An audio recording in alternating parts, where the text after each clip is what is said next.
somebody got pulled over there. We have a live car chase.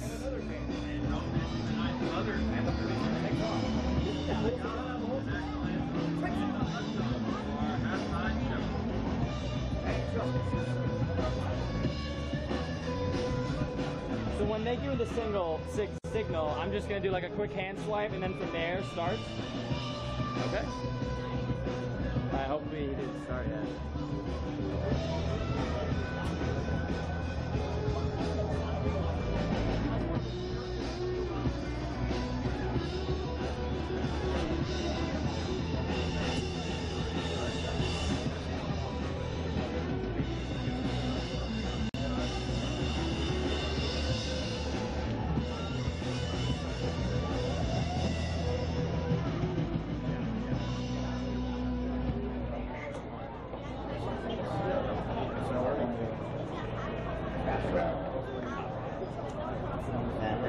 This is the season opener for both teams. The Aztecs returned 14 players from the 2013 National Championship squad, following the loss of 4 players who have signed with MLS, NASL, and USL Pro teams for 2014. The next home game is this Wednesday night, as the Aztecs play its first game in the U.S. Open Cup against the North Texas Rayados, the USASA Region 3 qualifier. With a victory over the Rayados, the Aztecs will travel to San Antonio to face the NASL Scorpions in the next round. Nike is a proud sponsor of the USL. Follow @Nike Soccer on Twitter for all the latest Nike soccer information. To follow Premier Development League action, visit USL on Facebook at facebook.com/USLPBL and Twitter on @USLPBL. After he leaves, you start pinning the Ladies and gentlemen, So I'm gonna be filming you guys. request that you refrain from tossing any objects onto the field during play. Right now? If a game ball enters your seating area, please return it to the nearest ball retriever or to the field of play. Any spectator entering the field or interrupting play in any manner shall be ejected and subject to arrest. The Aztecs and USL thank you for your cooperation. USL opening game between the Austin Aztecs and the Houston Dutch Lions. I'm Brooks Cavina. Here alongside me, David Mack. We've got a great opening. Yeah, no, it's going to be a great, fun game. The Dutch Lions are certainly looking to get a first victory on the road against us, but so far we've been Tonight able to featured nonprofit is the Boys and Girls Club of America Austin. Whenever this team Be came somebody, back the to first somebody. here they are in the The development. Boys and Girls Club of America Austin are also tonight's game day partner. With a win, so this has a little bit BGCAA players will be tonight's ball managers and player escorts. the Aztecs. If your club is interested in being a game day partner, contact well, certainly they're hungry to get the first victory against us, info@aztecs.com. and each time we play them, it's been Before something the exciting action starts, the Aztecs would like to take a moment to thank a few of really tonight's competing sponsors. on the field. We're really Our business Virgo partners Group, off the field. the Aztecs We have a great title relationship sponsor for the with 2013 Lions, season, great a global medical device regulatory consulting company that is Austin-based, Austin proud, and crazy for Austin soccer. Admiral, the official supplier of Aztecs Making their way sportswear. over from the tavern. Visit our online store at admiralsoccer.com. You're right. That Like 2013 physical therapy, championship was be treated like the pros by the official athletic training and physical therapy provider for the Austin Aztecs. The Austin Chronicle. Look for Soccer Watch every week in print and online at Certainly, if we're doing our job, it's AustinChronicle.com. never the same team. Team physician Dr. Richard Schramm and Austin orthopedic specialist, We do have a large official sports medicine provider of the Austin Aztecs Aztecs. system, provide the foundation. So we have some new faces, Adam Black and Manny. We're excited to pick them up. Just building, previously, team build, and they came in to join our team. Alcon, be playing tonight for Joe, but fans are really excited about him getting the first of the day. Fan favorite here. We have other local players.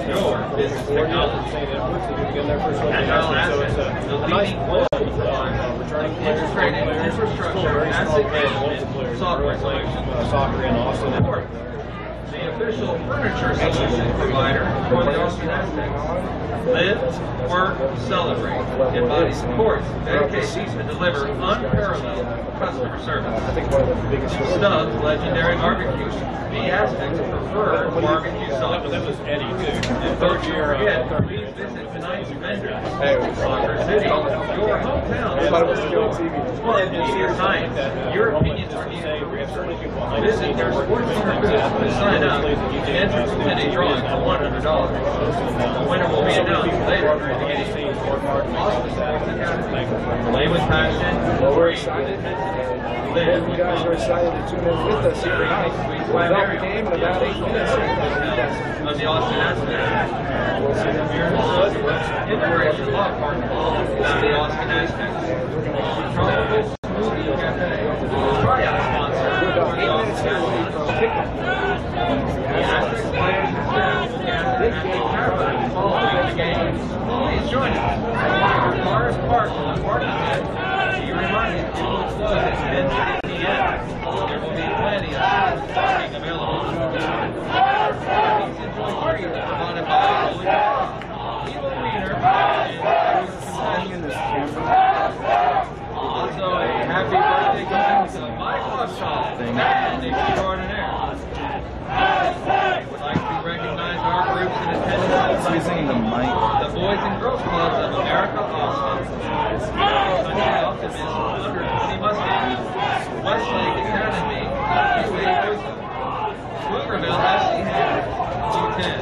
The Aztecs would also like to send a special thank you to the members of Everly's Army, the oldest and most loyal supporters group of the Austin Aztecs. And tonight, the first 1,000 fans receive an Aztec scheduled refrigerator magnet.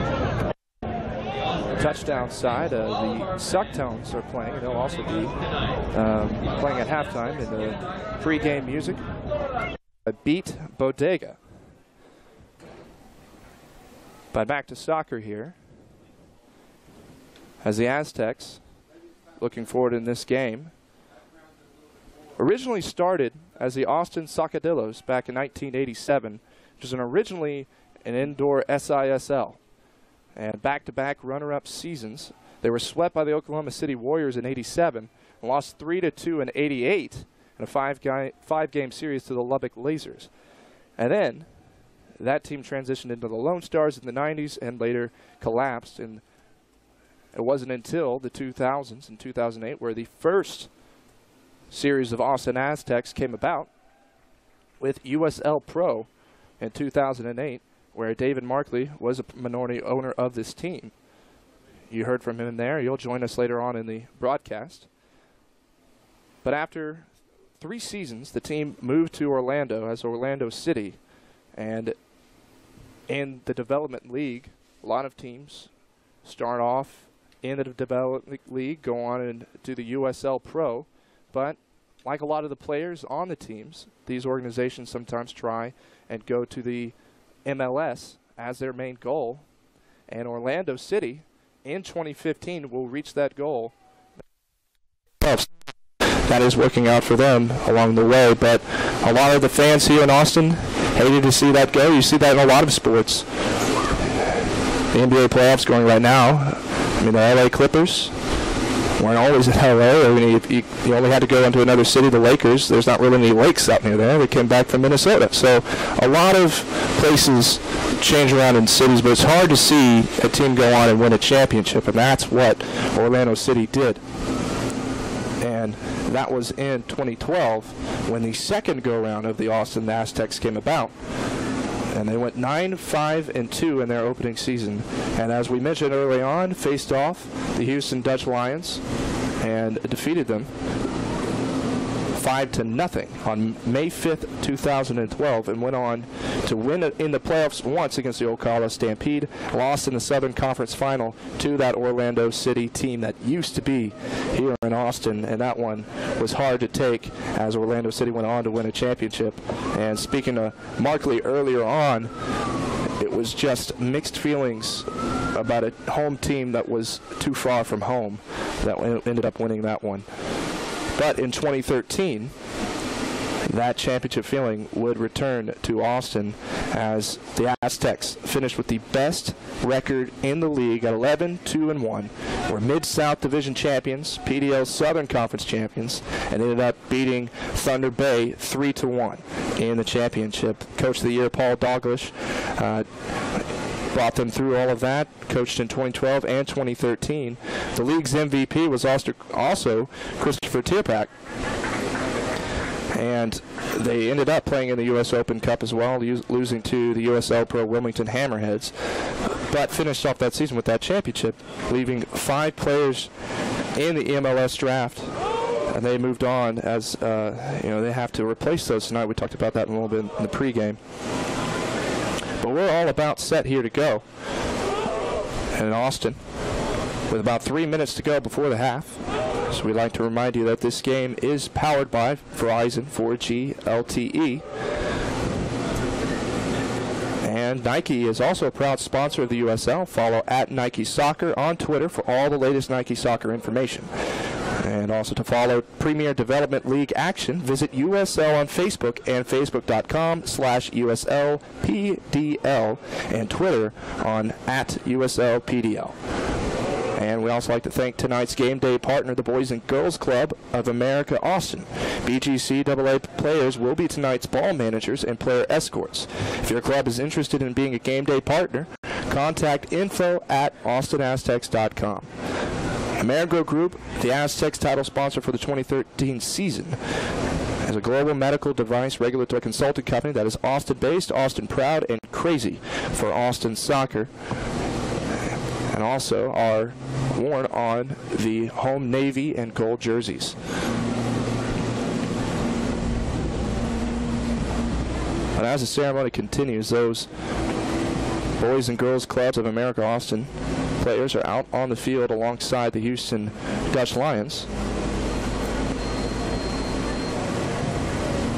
As we're just about a minute 46 from kickoff.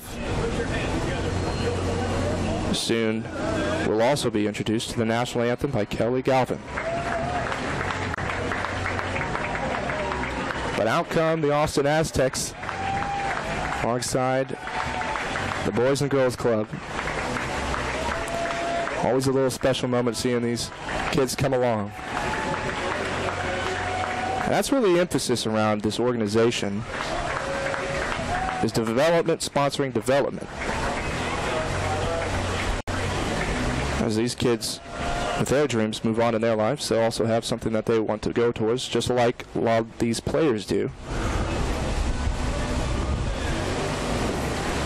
And speaking about these players, we'll go ahead and get to our official game day lineups here on Aztex Texas Student Television and also KVRX Radio. And we'll also check around on that with you later. But the game day lineup: goalkeeper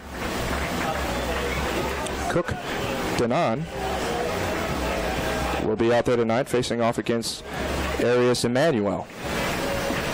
And that's the matchup that people are looking forward to all around in this city as we go on into this Development League beginnings. They're all convened there at the half, and talking to Mark Lee, we noticed just how this league likes to cooperate together, and we're going to go ahead and take a break here for the national anthem, sung by Kelly Galvin.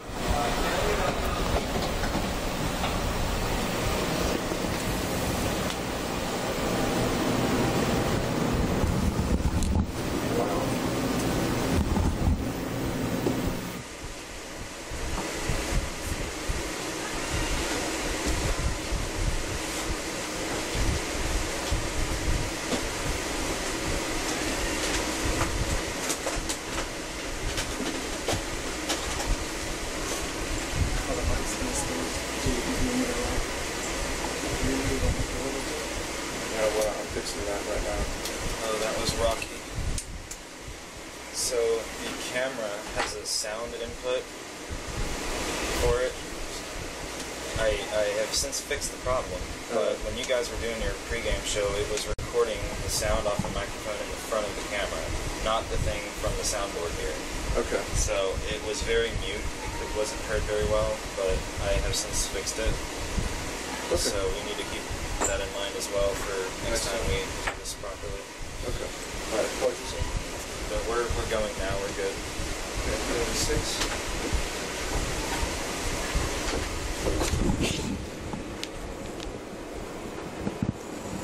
This was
back to the broadcast, ladies and gentlemen, as we're just about a couple of minutes away from kickoff between the Austin Aztecs and the Houston Dutch Lions here on Texas Student Television and KVRX Radio 91.7 FM. I'm Brooks Cabina here with you, and soon we'll be joined by David Markley, co-owner of the Austin Aztecs, a team that began for its second time in 2012. Starting off, and really, pro soccer has been around for about 25 years now in Austin. As the teams being announced today.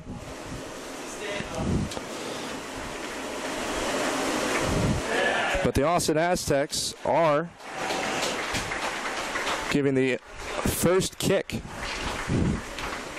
out there to Mark Martinez. Goodness knows how old the kid is, but that's a memory for a lifetime. This ball he'll keep as the Aztecs and the Dutch Lions are about to take midfield. And the starting lineup for the Austin Aztecs. At goalkeeper, Cook Denon. In the field, Ryden Collin, Walker Hume, Josh Alcala, Cruz Aronis, Danny Freed, Tony Roca, Andrews Cuero, Andrew Fox, Chuy Cortez, and Cito Sione. And for the Dutch Lions, goalkeeping will be Emmanuel Arias. Defense, Cameron Free, Lars Willemse, Lucas Simon, Enrique Gonzalez. At the midfield, David Perez, Mario Garcia, and Jose Hernandez. Playing forward, Jorge Contreras, Ramiro Gordon, and Javier Vasquez. And the visiting Dutch Lions will kick off first here in Austin.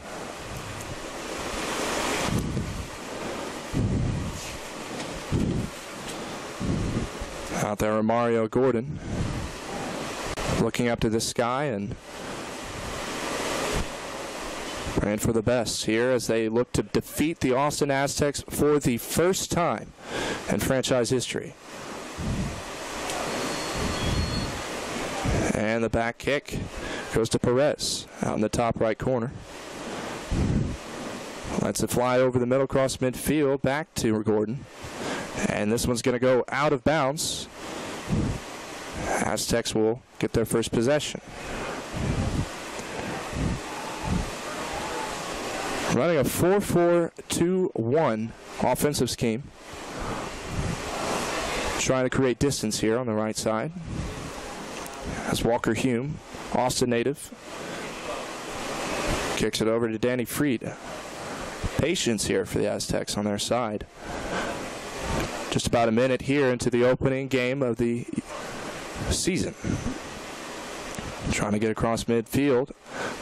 Boots it over. And the Lions will retain possession.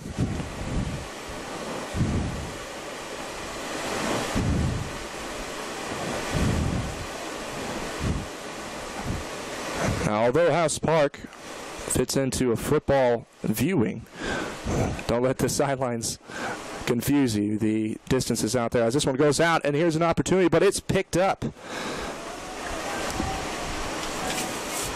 Denon Cook, wary at that moment, comes through. Sun just beginning to set here as fans still come through. Down into Hume. Kicks it over to Aronos. Hume, him and his twin brother, both Austin products from Westlake, are both attending North Carolina at this point. Looking to continue their soccer careers together as far as they can. This one inbounded to the Aztecs. Out on the midfield. Back into Aronos. Aronos trying to lead his pass out there, but it's going to go out to keeper Emmanuel Arias. He'll pick it up, signaling his players. Sets it down. Lets it fly out to midfield, overcoming, headed by Gonzalez forward, but the Aztecs will jump on it here, kicking it in. A little scuffle. A big swing, and they're going to call it out of bounds going towards Dutch Lion way. Rolled in.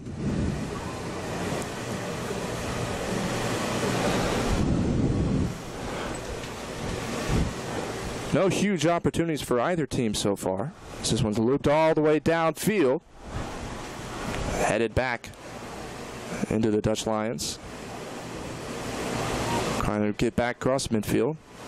Working it towards the center field, and this one's going to be picked up by the Aztecs, booted back. Gonzalez just trying to get a leg in on it. Hume pushes it back to Gonzalez at midfield, tries crossover, and it's a tricky steal by Tony Roca. Passing it back to Hume. He'll just kick it back to the goalie.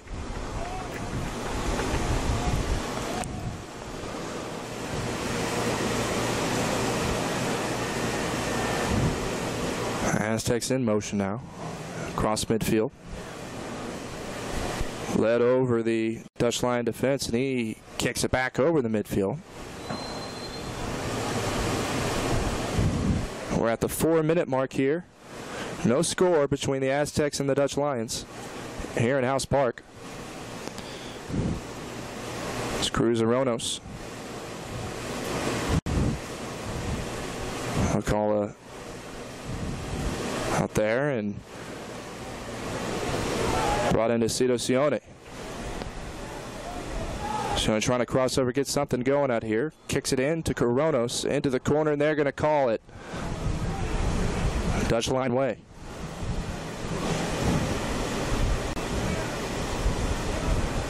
Second time turned over in that side. So we'll get a goalie kick here.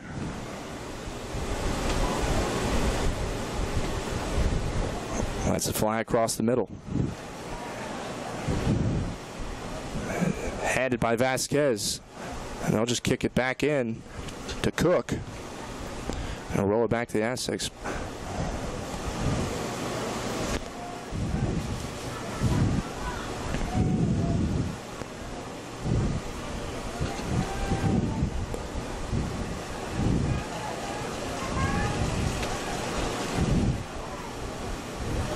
Patiently working the offense here.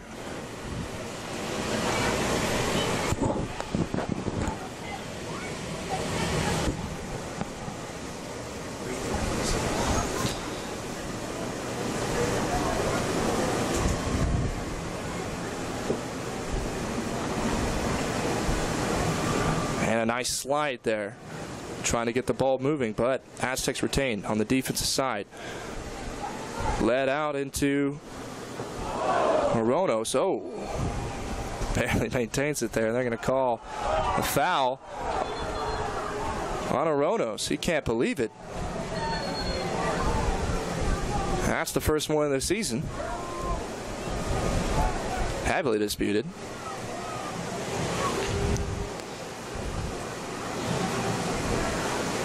And the Lions will place it there.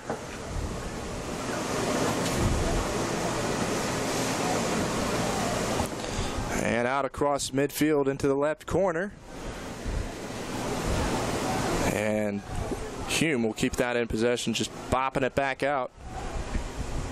Headed out by Gonzalez. There's a little scuffle for it in near the 20. And he is just tripped up there. See what the official calls. Just going to talk a little things over with Jose Hernandez. Sliding into that. He got to go towards the ball. He's going to let that one go. And the free kick from Cook. We are 7 minutes into this one. Lets it fly high over the cross. And double contested out. Chewy Cortez tries to get it back. And Alcala fighting for it. Out with Contreras. And across midfield now.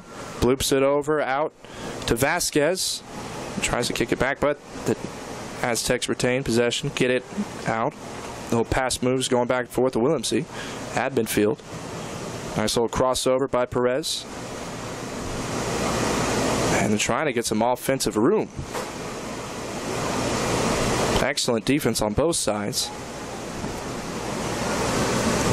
And this one's going to be booted back to Arias. So we bring back into the booth David Markley. Thank you, Brooks. It's good to be back with you. And you enjoying yourself so far? Oh, yeah. You know, it's the one thing that the off-season is long, so it's fun being back out here, not only to see the team on the field and the excitement of what the new season may bring, but also just seeing familiar faces, the fans, and the people that are back behind the scenes doing a lot of the work. It's just good seeing everybody out here. And it goes back into Cook. Kicks it out to Hume. Walker Hume, that is. These two brothers playing together on the same team. Twins, 20. As this one's stolen away by Perez. Finds some time. Throws it out.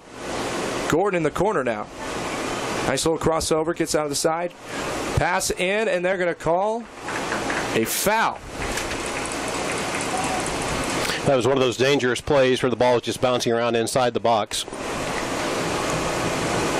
Opportunity again for the Dutch Lions. Can't come through. Aztecs will start again from their own end from the field. All tied up here. I think early in the season you see a lot of teams just feeling each other out. They're trying to find their own form. Of course, we've had quite a few preseason games. Really like to thank the teams that we played, APP Aguias and Austin FC, some of the local universities, UT Club soccer team. All those teams are really instrumental in helping get our team ready. And we also use those opportunities as extended tryouts for players that are trying to make a roster spot. And we're also looking at players that are on the other team. And so it's a great opportunity.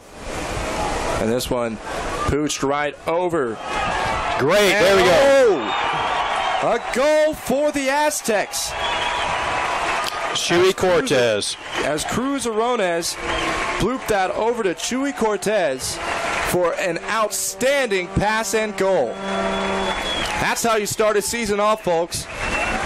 And Chewy's always been a fan favorite from day one with the team. This is his third season with us. He's actually the career leader in assists for the Aztecs, but that time he was able to slot it into the net himself.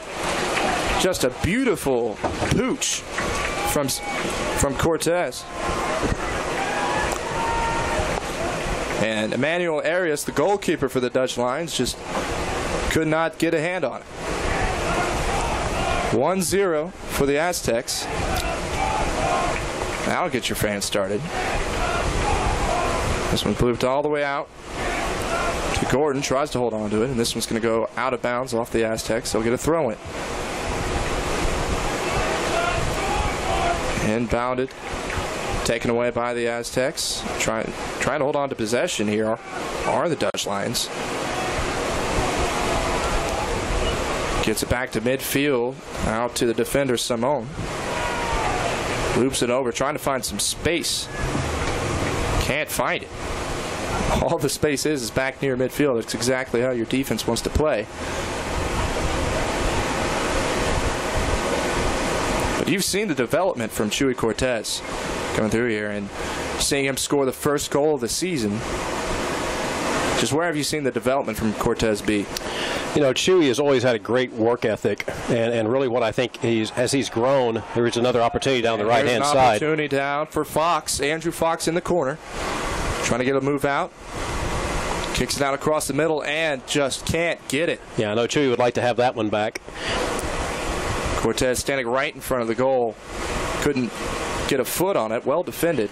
Actually, what I was going to say is one of the things where Chuy has really grown is positioning on the field, knowing where to be at the right times.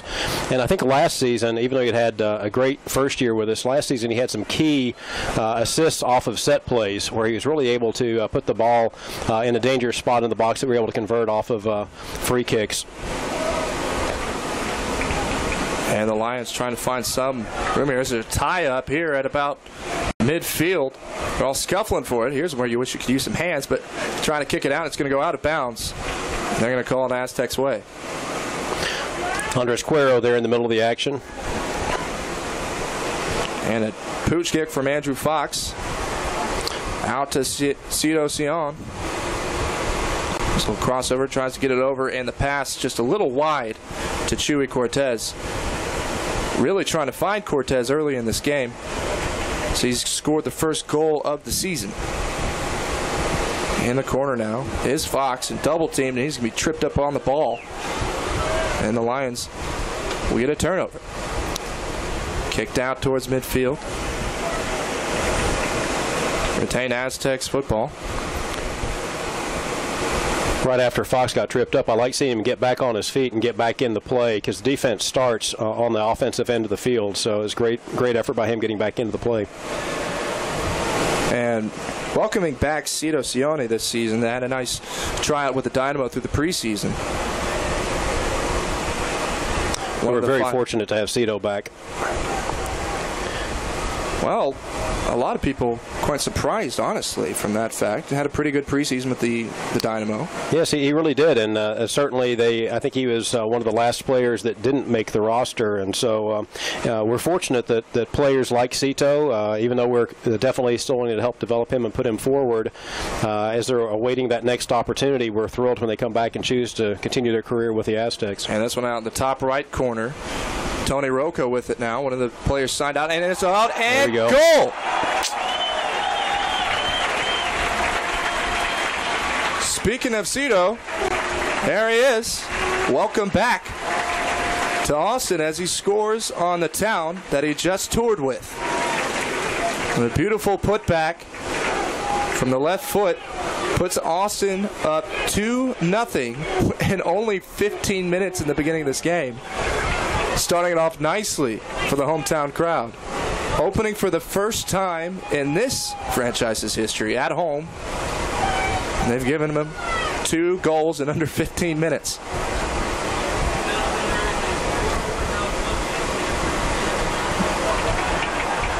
And back out in the top right corner. This one's going to be a throw-in for the Austin Aztecs. Now 2 goals in 15 minutes. That's encouraging. That kind of offensive production. Right. Certainly, we have quite a few offensive players, returning this season. I think there's a certain chemistry they've developed. That one out near the goal, but that's just going to go out of bounds, and this will be a goal kick.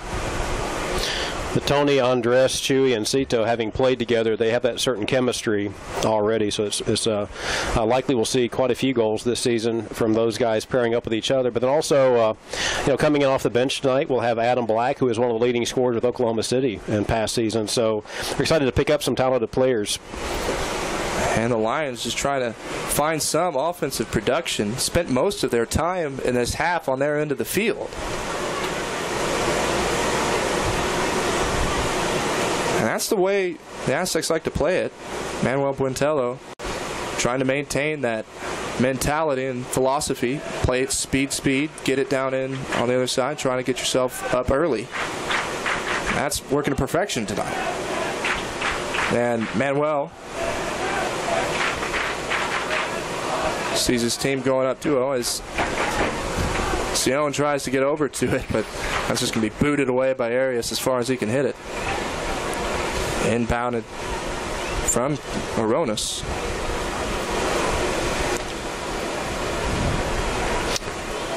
Our coaching staff is really excited about Cruz Aronis, product of San Antonio, and they're really excited about what he's going to bring to the defensive line.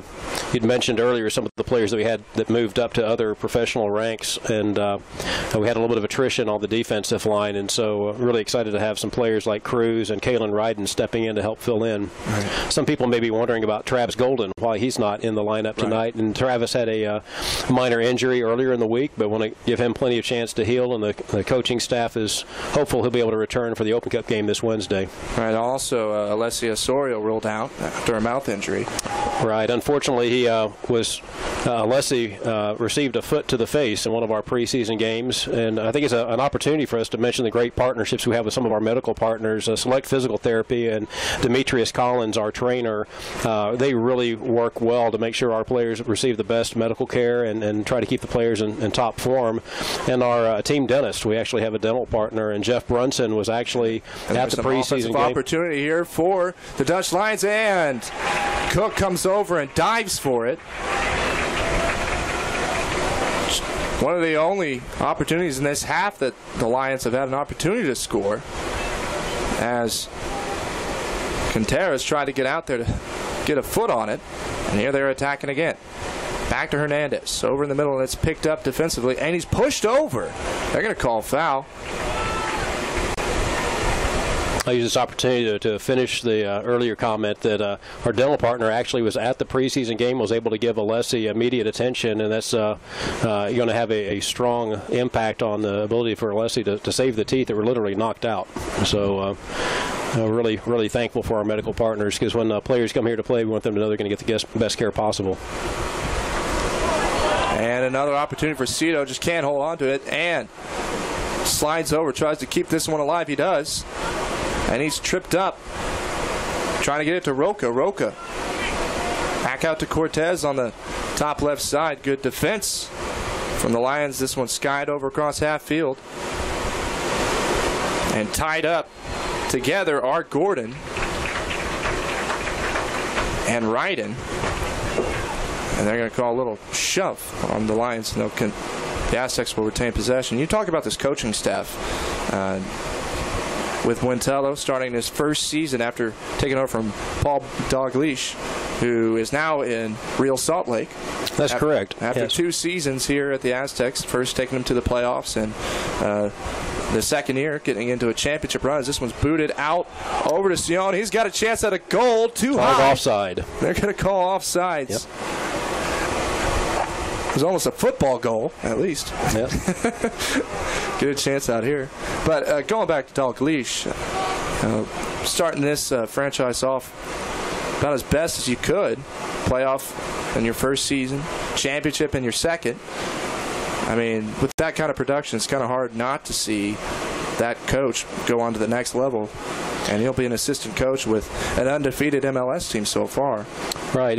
Paul called me last night to wish us well this season. He's really enjoying the opportunity in Real Salt Lake. It's a great organization, and he's been a part of their success this season, but certainly enjoying that opportunity. And it's good to know that we're also on his mind tonight, that he wishes all of our players and all our supporters the best. But as you mentioned earlier, the players moving up is part of our vision. It's also our vision that coaches like Paul have the opportunity to move up to higher ranks. We also have a referee that formerly called some of our games, is now calling MLS games. We have a couple of interns, as I mentioned, they're now with the Houston Texans, and it's really, even for this broadcast team. I look forward to the day when I'll see Brooks on the sidelines at an NFL game or working World Cup for. Maybe with NBC, with that big deal they signed for the Olympics recently, maybe we'll get a chance to call the Summer Olympics. Yeah, maybe, sure. And I know I'll get a text message from you right in the booth. Just tell me how good I look, right? Absolutely. You can count on that.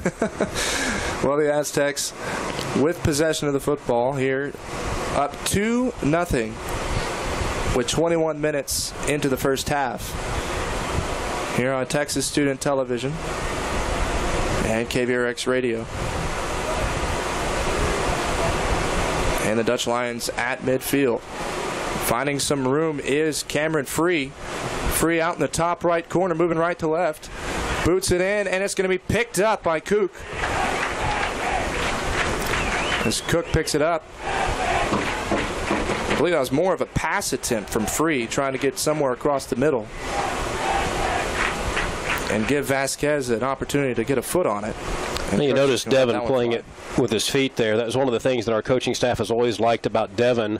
Goalies don't always play with their hands. About 2/3 of the time they're playing with only their feet. And Devin is extremely strong with his footwork and also the power on his passes when he's putting the ball back in play. That's an excellent part of his game. And Simone just lets this one go out of bounds. That'll be a throw-in for the Dutch Lions. And going back to Manuel Buentello, he's been the assistant coach for the Aztecs for the past 2 years.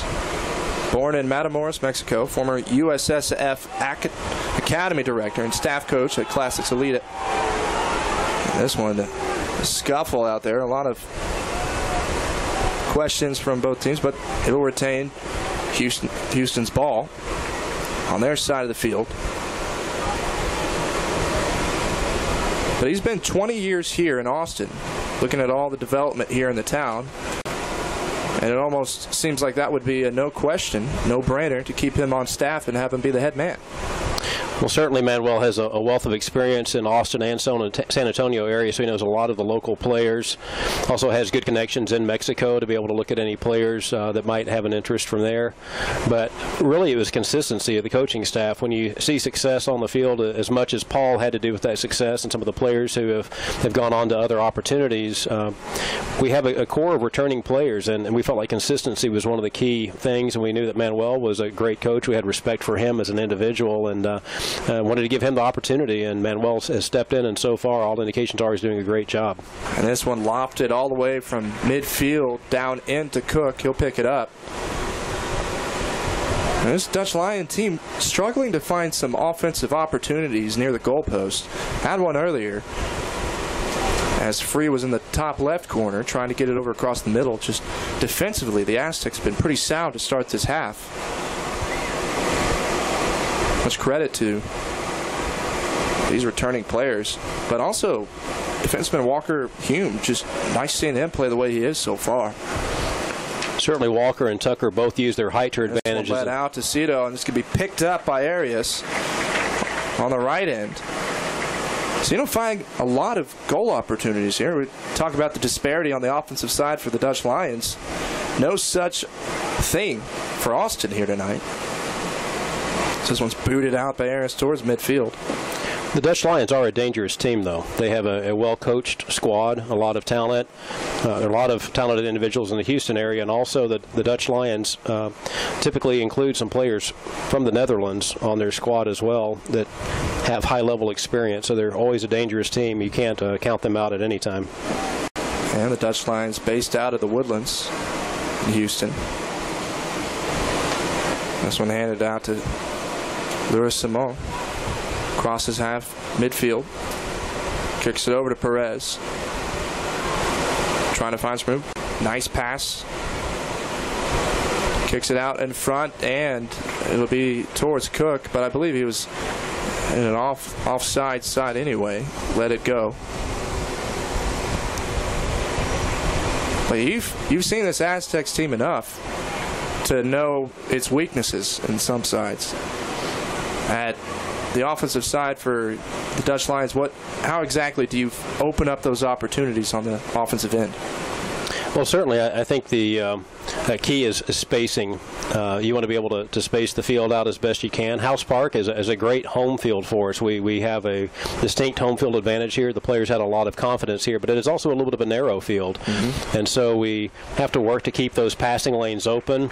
And again, it goes back to the chemistry. Chris Tierpak, we're wishing him the best now that he's with Chivas USA, but Tony Rocha and Chris in particular seem to have just be able to make eye contact with each other and know where the other one was going. And so I think that's a key, and as both teams develop throughout the season, they'll begin to hit their stride more.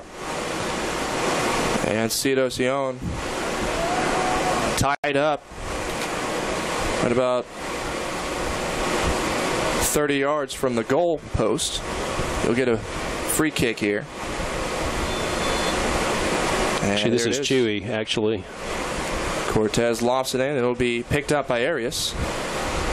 That's what Chewy, he didn't put quite as much bend on it as I've seen him do at some other times, but he's very capable of dropping a dangerous ball into that situation. And I started to talk earlier about the Hume brothers, both of them with their height in the 6'5" range, local products out of the Westlake area. They can certainly use their height in the box in those opportunities, both to create scoring opportunities for the Aztecs, but also to use it to their advantage on the defensive side. And now an opportunity for the Dutch Lions on the throw-in. Throwing in from the bottom left corner of the field. Throws it in towards the middle, headed by the Aztecs, and they'll boot it out, but it's rebounded by Perez at the midfield, lofts it in, and it's picked up by Cook. Frustration continues for Houston. Down 2-0, 27 minutes in.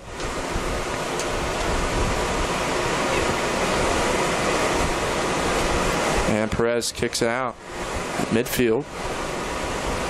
And it's stolen away by the Aztecs. Tipping it back into Ryden. Ryden flips it over to Hume. And you talk about the height. 6'5" on the field. Tall for a soccer player. Usually don't see that out of a defenseman, more of a goalkeeper. Well, those long legs also give him a little bit of deceptive speed. This one fired out to midfield, back out. They're just going to boot it back to Cook, reset the offense.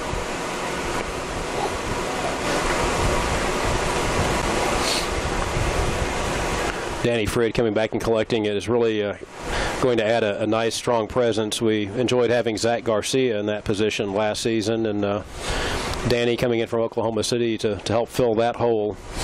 Coaching staff has been thrilled to have him come in and participate. And in a few minutes, we're going to hear from our sideline reporter, Shelby Hodges. Have her take from the sideline here on Texas Student Television and KVRX Radio, our simulcast. This one at midfield. Jorge Contreras with it now. Kicks over to Vasquez. Kicks across the middle. And it's going to be batted away back to Vasquez at about midfield. Puts it back out to Willemse. And he's makes contact with the soccer ball. It's going to be booted out into the stands. It almost seems like that could be a little fun sometimes, whenever you can get a shot on the ball, but also get some contact out of it. Well, certainly we try not to do that. The referees pay a lot of attention to that. You don't want to create a dangerous play. We want everybody on the Dutch Lions and the Aztecs both to go home healthy and get ready for the next game. And thrown in. Picked up by Mario Garcia. We'll dribble it out to midfield. Get back in the backfield. Forward. And Gordon tied up trying to get after the ball. And Cook will take it out from the penalty area. 30 minutes into this half as he lofts it over to the far right side. And we'll go ahead and go to Shelby. Here, our sideline reporter on Texas Student Television for her take here. Obviously, the Aztecs have been playing a lot of defense here, and before that first goal, the players were telling each other that they needed to just calm down and just keep going. Of course, now with 2 goals behind them, they're a little more positive, and Coach Manuel has been telling them they need to keep the pace high and take control of the ball. And an opportunity out there by Gordon. We'll call that a divot as he just lies down, wanting that one back. That one just wide open for him. And he seems to be in a little bit of pain.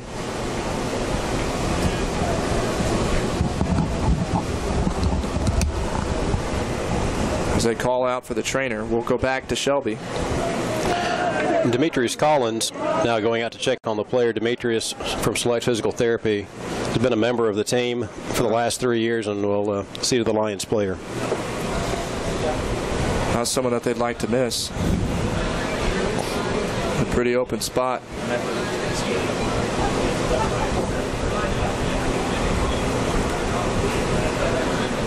But you talk about the injuries on the Aztecs side. Missing a few players. Whenever you look at this level of the league, not really something you want to see at all with players that are just trying to develop and move forward. Moving backward is through injuries and things like that. Quite unfortunate in this league. Well, and one of the things you have to consider also is that the nature of this league, there are quite a few players that are still in college, so some of them have not yet joined the Aztecs for the season. So we have, you need to have depth on the roster to be able to cover these initial games until you have a full squad, and then throughout the season you need that depth because you never know where an injury might come up. Another thing that players and coaches try to do to prevent injury, really what you'd like to do is prevent injury and even hamstring type of injuries, pulled muscles, things like that, by trying to manage the playing time for the players. So if we have a week where we have a couple of games on the road, for example, we'll be playing in Mississippi on games on with a one-day rest in between, we will take along additional players for that road trip so that we can make sure we have fresh legs. Right. And Jonathan Sanchez will sub in for Mario Gordon as he walks to the sideline, walking seemingly fine. That's a good sign. As the Aztecs are up 2-0 here, 33 minutes in to the first game of the USL Development League. Across midfield, Andres Cuero hands off to Fox. Fox out in the corner now and overcomes. This can be over.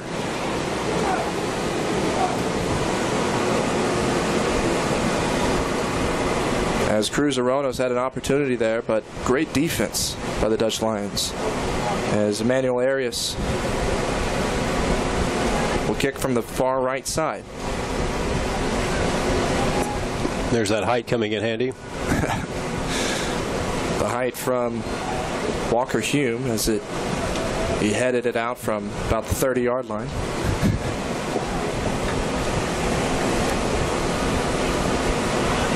And after a foul, the Aztecs will get free kick, and he'll pass it back out to Cook.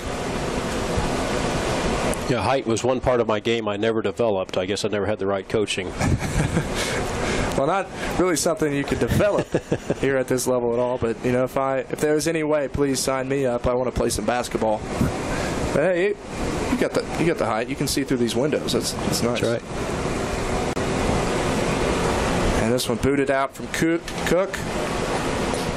Across the opposite side of the field. Fox tied up. And this one's going to stay with the Aztecs.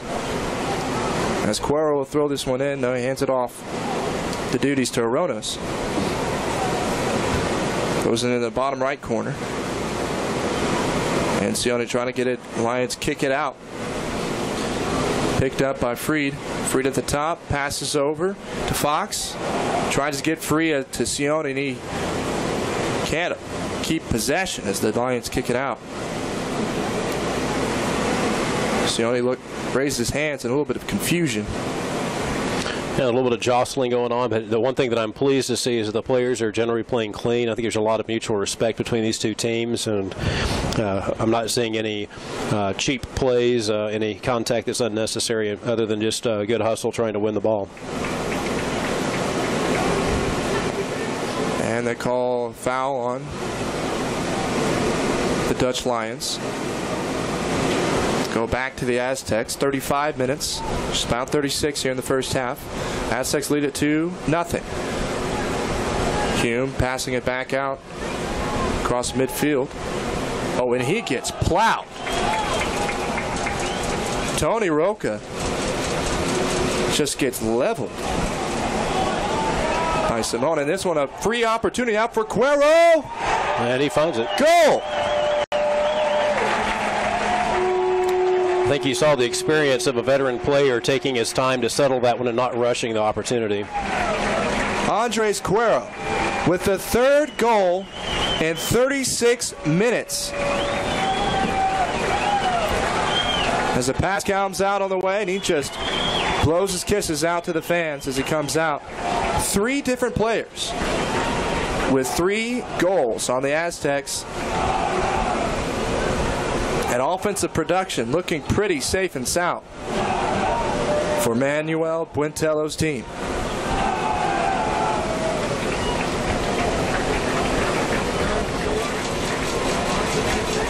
If I know Manuel, he won't be comfortable, though, until this one's in the books, because we know that the Dutch Lions do have talent. This one led out, and it's going to be kicked out by Arias. They're quite capable of getting one here before the end of the first half. Just about 8 minutes to go before the half. Pending extra time as this one's kicked out to Sione trying to get out towards it. But Arias is going to get out there and get in the way. I feel like this will be out of bounds, and the Aztecs will get it out on the top right corner. But with that speed play,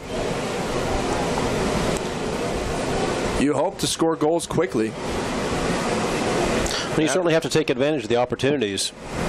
I've seen plenty of games where the better team, in my opinion, has 10, 20 shots on goal over the course of a game, but if they don't put one in the back of the net, then it's all for naught, and then a team may have far fewer scoring opportunities, but put that one in the back of the net. So I think Manuel will be pleased with the fact that we have finished when we've had the opportunity a few times already this half. Well, the Aztecs historically have been good at finishing and defending, scoring the most goals and giving up the fewest in the past 2 seasons. Starting off right away, they've gotten 3 and received none in only 38 minutes. Seem to be on the right path. Again, look for him to try to drop this ball into the box. One of our players can make a run onto it. This is where his the natural curve on his ball puts it in a dangerous position. Goes right towards Arias. Arias making a great play on it. That's about placement you need on it. And Cuero gets a foot on it, puts it out towards the goal, and Arias will pick it up again, throws it out.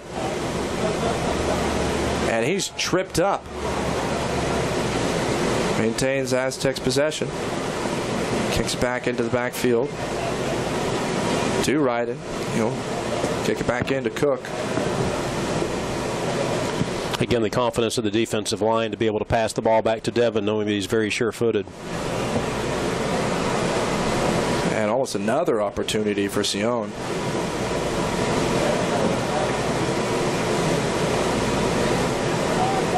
And led out. Here's an opportunity for Roca. Maintains, lets it fly. That was beautiful. And goal. That was a beautiful play to be able to stay, the concentration to stay on the ball despite of 2 defenders and being tripped up.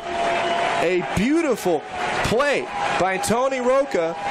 Balance of a dancer. And just puts that one into the back of the net, bouncing off the goalpost. And that is 4. You said it, David. With an offense like this, they certainly had an opportunity to get another one in before the half. And with 40 minutes, the Aztecs have put 4 on the board, and the Dutch Lions It was an excellent pass to get that started. It was well timed. Again, just the teamwork, the timing there to give Tony that clear opportunity. And then when the Lion defense responded, Tony, just through some sheer individual effort, was able to find the opportunity and really had a tough angle to put that one into the back of the net. So this one out in the left corner as Gonzalez tries to chase after it, and it's going to go out of bounds. It'll be a goalie kick for Cook. But a beautiful pass set up. But the balance between the defense of the Dutch Lions and just maintaining that all the way through the play and getting a kickoff was just a beautiful act. So if Paul Dalglish, if you're watching, I'm sure you're very proud of your team at this point. Former team. Seem to be in safe hands with Manuel Bontello.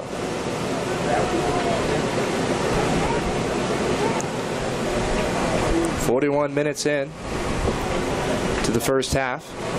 Andrew realizing there that he would have been in an offside position, backed off of that ball.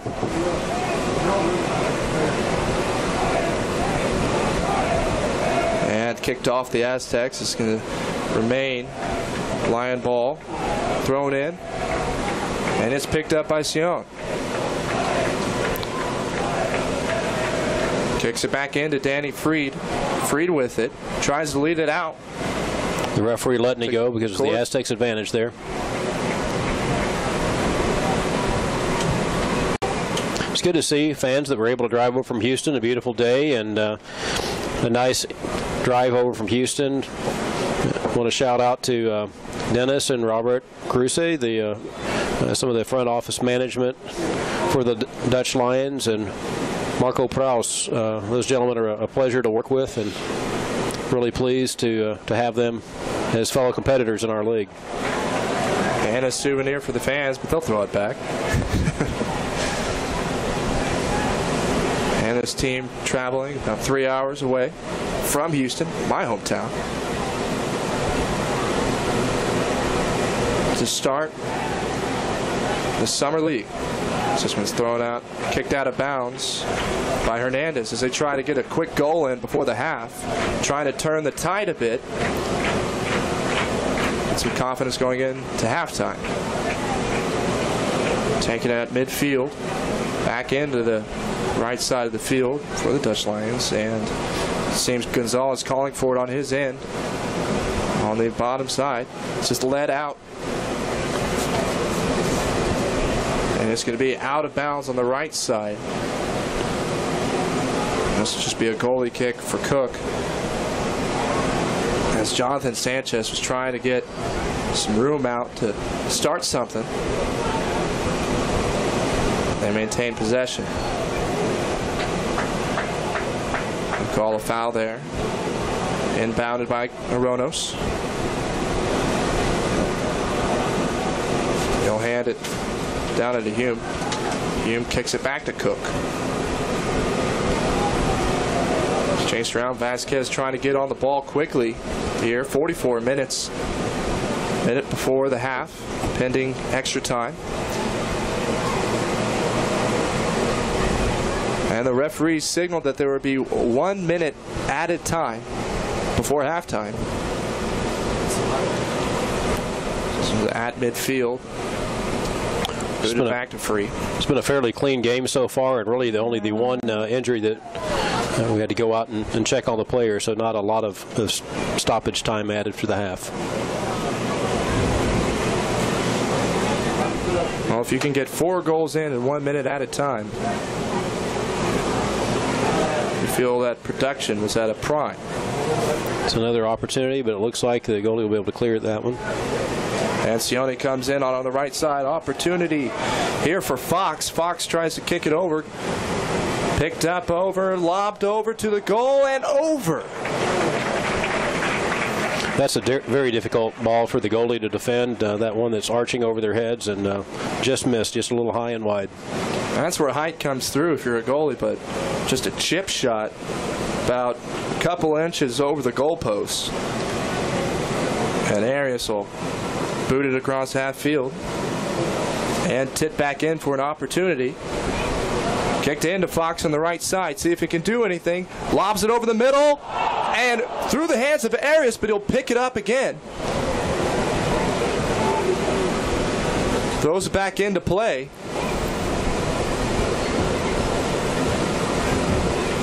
Certainly a dangerous play, but the Lions goalie was able to maintain concentration, follow up, and control that ball. And Cito just putting his hands on his head after that play, thinking, man, if I was looking, could have been 2 for me.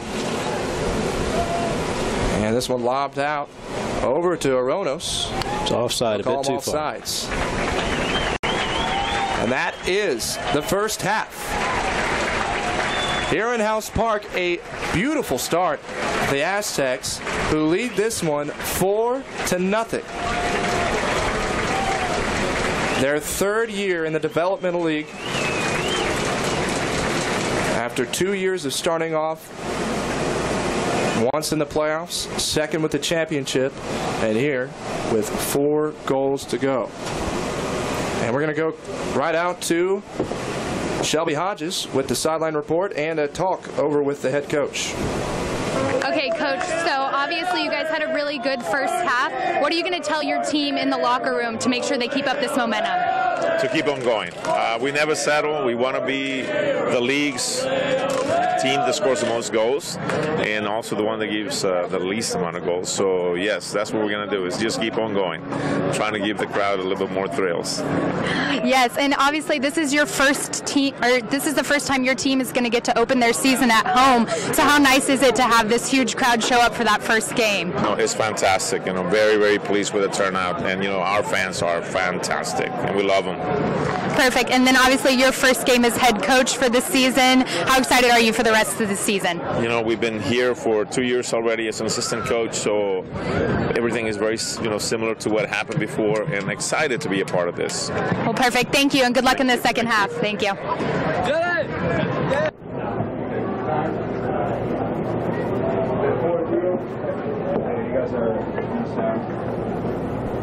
And welcome back to the broadcast. I don't know what happened. And welcome back to the broadcast. That's the interview from Shelby Hodges with our coach for the Austin Aztecs. And the band setting up at halftime. Some live music from the Sucktones here in Austin. Live music capital of the world. But right now, soccer, as they lead 4-0 over the Dutch Lions, just with 4 goals in the first half. To think a 4-0 finish would be a good game here at the start. They still have another half to play. Just what are the things that you see that are looking good for them right now, David? Well, certainly the chemistry. I think that started with the returning players being able to connect for the goal production. But certainly the defensive line gelling. We had to do a little bit of movement due to the injuries and getting the new players out there. Kalen being able to rotate into the lineup. And we have some old faces like Josh Alcala coming in and helping out. It's been great to be able to see those guys gel on the back line so far, and have really limited the quality of the opportunities so far for the Dutch Lions. And those opportunities coming from the Dutch Lions in, just on the defensive side, had some lob opportunities over the middle, just couldn't get some play in. But that's really a lot to the credit of Cook out there, playing a pretty good game so far. But, in that section, you say space is what you need on the Lions' end, and they can't really find it at this point. What do they need to do in order to start opening up some opportunities for them on that end? Well, of course, their coaching staff's going to be talking to them right now, talking about their immediate goal won't be to get 4 goals, and their immediate goal will be to come back and get a goal. And so they'll just be working to try to make sure that they are working the kinks out and creating quality opportunities, and they will, and so I think for the Aztec side, it was great to have Devin back. When we first announced the players that were returning for this year, I think you and I talked talked earlier today before the broadcast that each one of the players in PDL are for all practical purposes, a free agent. And so each year they have an opportunity to go to a different team if they want to. So to have so many returning players wanting to come back and be a part of the organization again as a compliment to the hard work of the coaching staff and the quality that they are providing as far as training opportunities. But also I think the players really enjoy each other. There's a good quality team, good players attract other good players. So when we first announced that Devin and Tony were coming back, really being keys to our success last year in the championship, and then bringing in such quality players as Adam Black and Danny Frid right off the bat, that really bode well for the season. And Devin, I don't think many people knew he drove about, I think it was 22 hours to be able to be here for this game. He came in to train yesterday, but these guys some of them are just finishing up college, and some of the guys aren't here yet. But Devin had quite a long drive to be able to be here tonight, and so far his legs look none the worse for wear. Right. Well, some of college players still have to finish some finals. I finished up yesterday, so I can understand that coming through. But you mentioned players like Danny Freed coming in for the team, but those returning players, getting Cito involved here early. And what I thought was so interesting, we talked about this earlier before the broadcast. You mentioned it here. A lot of these players signed to 1-year amateur contracts for one summer. That's right. That's what they agreed to for one summer, and a lot of they're at that point not paid. They're coming out here purely out of the passion of the game, and they come out here and they spend a lot of time. A lot of that provides problems sometimes getting jobs, so they really want to be here at this point. Well, absolutely, and of course they all have aspirations to go on and play in MLS or in Europe or other places, and so they feel like this is a great opportunity for them to be able to get that training to be able to move forward. So we just looking back at the starting lineup, had 7 players returning from last season, and then we have 5 players that could potentially come off the bench. So to have 12 players on the roster for tonight's game that could potentially play that are returning players, and over half of those players on the roster tonight out of the 17 men that are eligible to play for this game, majority of those players are local products again. So. And with a 4-0 lead in the second half and in a development league, do you expect to see a lot of those players on the substitute end come in and play a lot more?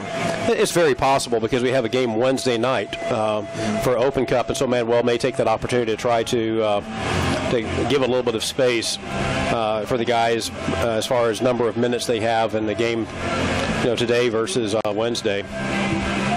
Right, and a lot of these new additional players also you bring in, you mentioned with Danny Freed, but other players like Daniel Riley, a forward 22-year-old from St. Edwards. He's the back-to-back winner of the Heartland Conference Player of the Year and Offensive Player of the Year awards. Had 15 goals in 16 appearances in college. So looking to get that kind of production maybe in the summer. Riley not in the starting lineup today. Right, have a wealth of riches, and like I say, you need depth, and so when you have to play multiple games, keeping the players fresh and then being able to protect for injuries, Danny will certainly get some playing time, and as a quality player as well as a quality young man. Jeff Harwell also is a guy that has a lot of experience and was a key player for us. What you'd like to have at this level is a balance between the young talent and the maturity of the Andres Cueros, the Jeff Harwells that can come in, provide leadership. Last season Zach Pope was the captain, and this season he's having an opportunity to join the coaching staff. But you want that balance. You want 3-4 guys. Ross Kelly, who will be helping you out on some of the future broadcasts, did that for us the first season. Yeah, I'm looking forward to meeting Ross. And you like to have those players that have been there before. They don't panic in those pressure situations. They've been into the tough places to play. They have the playoff experience, and some of them have experience playing at a professional level before, and then redeclared as amateur players to be able to support this team. And over on the Houston end of it, you get a lot of players that are in development side. Cameron Free, a guy that had a couple opportunities on the offensive end. You talked about how a lot of how they have a lot of Holland ties. Born in Tomball out in the Houston area, near where the Lions play, kind of a lot like how the Aztecs, a lot of talent comes through from the Austin end. Went out and trained out in Holland with some professional clubs, and only at 19 comes in and plays with the Lions here to start off the season. Just, whenever you look on the Dutch Lion end of things, just what kind of talent do you see on that side? Well, certainly they're a strong side, and I don't think you can read too much into, certainly we're pleased to have the 4 goals that were produced in the first half, but that doesn't mean it's not a quality defense for the Lions. I'm sure there are a couple of organizational things where when they go back and look at the game, they might do something differently, but they're a strong side. They have individual talent, and as they gel throughout the season, as we, the Aztecs, will gel more as the season progresses, they will certainly be a very, very strong side in this league. Right, and throughout the preseason, Austin Aztecs, this team goes 6-1 through the preseason. The Dutch Lions got their second win early in February. How much do you really read into those preseason games when if you look at the production level throughout the season? Right. Preseason games are it's an interesting thing. You care a little less about the score. It doesn't count as far as the standings, of course, but you do like to prepare in such a way. You like to go out and try to win. You play your hardest to win. But on the roster for certainly the earliest of the preseason games, you have a lot of players that are really trying to find their way. If you're familiar with other sports, preseason games for NFL, for example, there are a lot of people that are getting extended playing time, so our coaches can take a look at them in that situation. We have 2 sets of tryouts. There's a tryout in January where we invite players in. They're players that we know their reputation. They've been recommended to us. We've had a chance to scout them and see them, so we'll have those players come in January for a short tryout during their school break. And then right around spring break, we have another set of tryouts for college players, then also open tryouts that are really geared towards the local players, because we want a local player to be able to come out and try out for the team. And we did pick up a player this year at open tryouts to be able to come out and take an opportunity at an open tryout, get picked up by the team to come in and train with us, and then to be able to work your way through those preseason games and land a roster spot. So it's just an opportunity, a channel. People ask how players come onto our team, and there's no one way. Right. Occasionally, it's a recommendation of one of the players that's been on our team in the past. Our fans are really looking forward to Boubacar Jobe playing when he is able to join us. He is a friend of Kakuta Mane, who is obviously a fan favorite here. And Bouba, a fine young man, and will be a very strong player for us.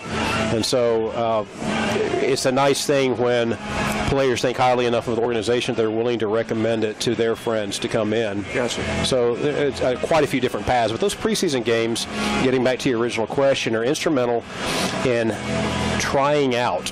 But it begins to form the chemistry. As you get deeper into your preseason, you have more of your roster players playing more minutes. You're beginning to build that team chemistry.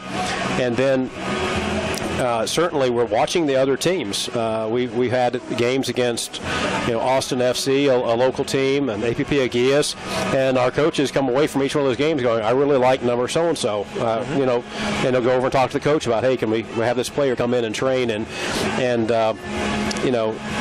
we've played UT Soccer Club. We've played some of the different universities like Southwestern, St. Ed's, and it's a great way for us to be out there in the community, in the soccer community, taking a look at other players, giving all them an opportunity so that a player could come from one of those games that might be an opposing team during the preseason, and we may pick him up on our roster. A lot like the 2 guys pick out from Oklahoma FC. Right. And just as you were speaking about, but you talk about the sense of community and the connection between this city, and you've been a big part of that throughout the past couple of years. And we were speaking about this earlier.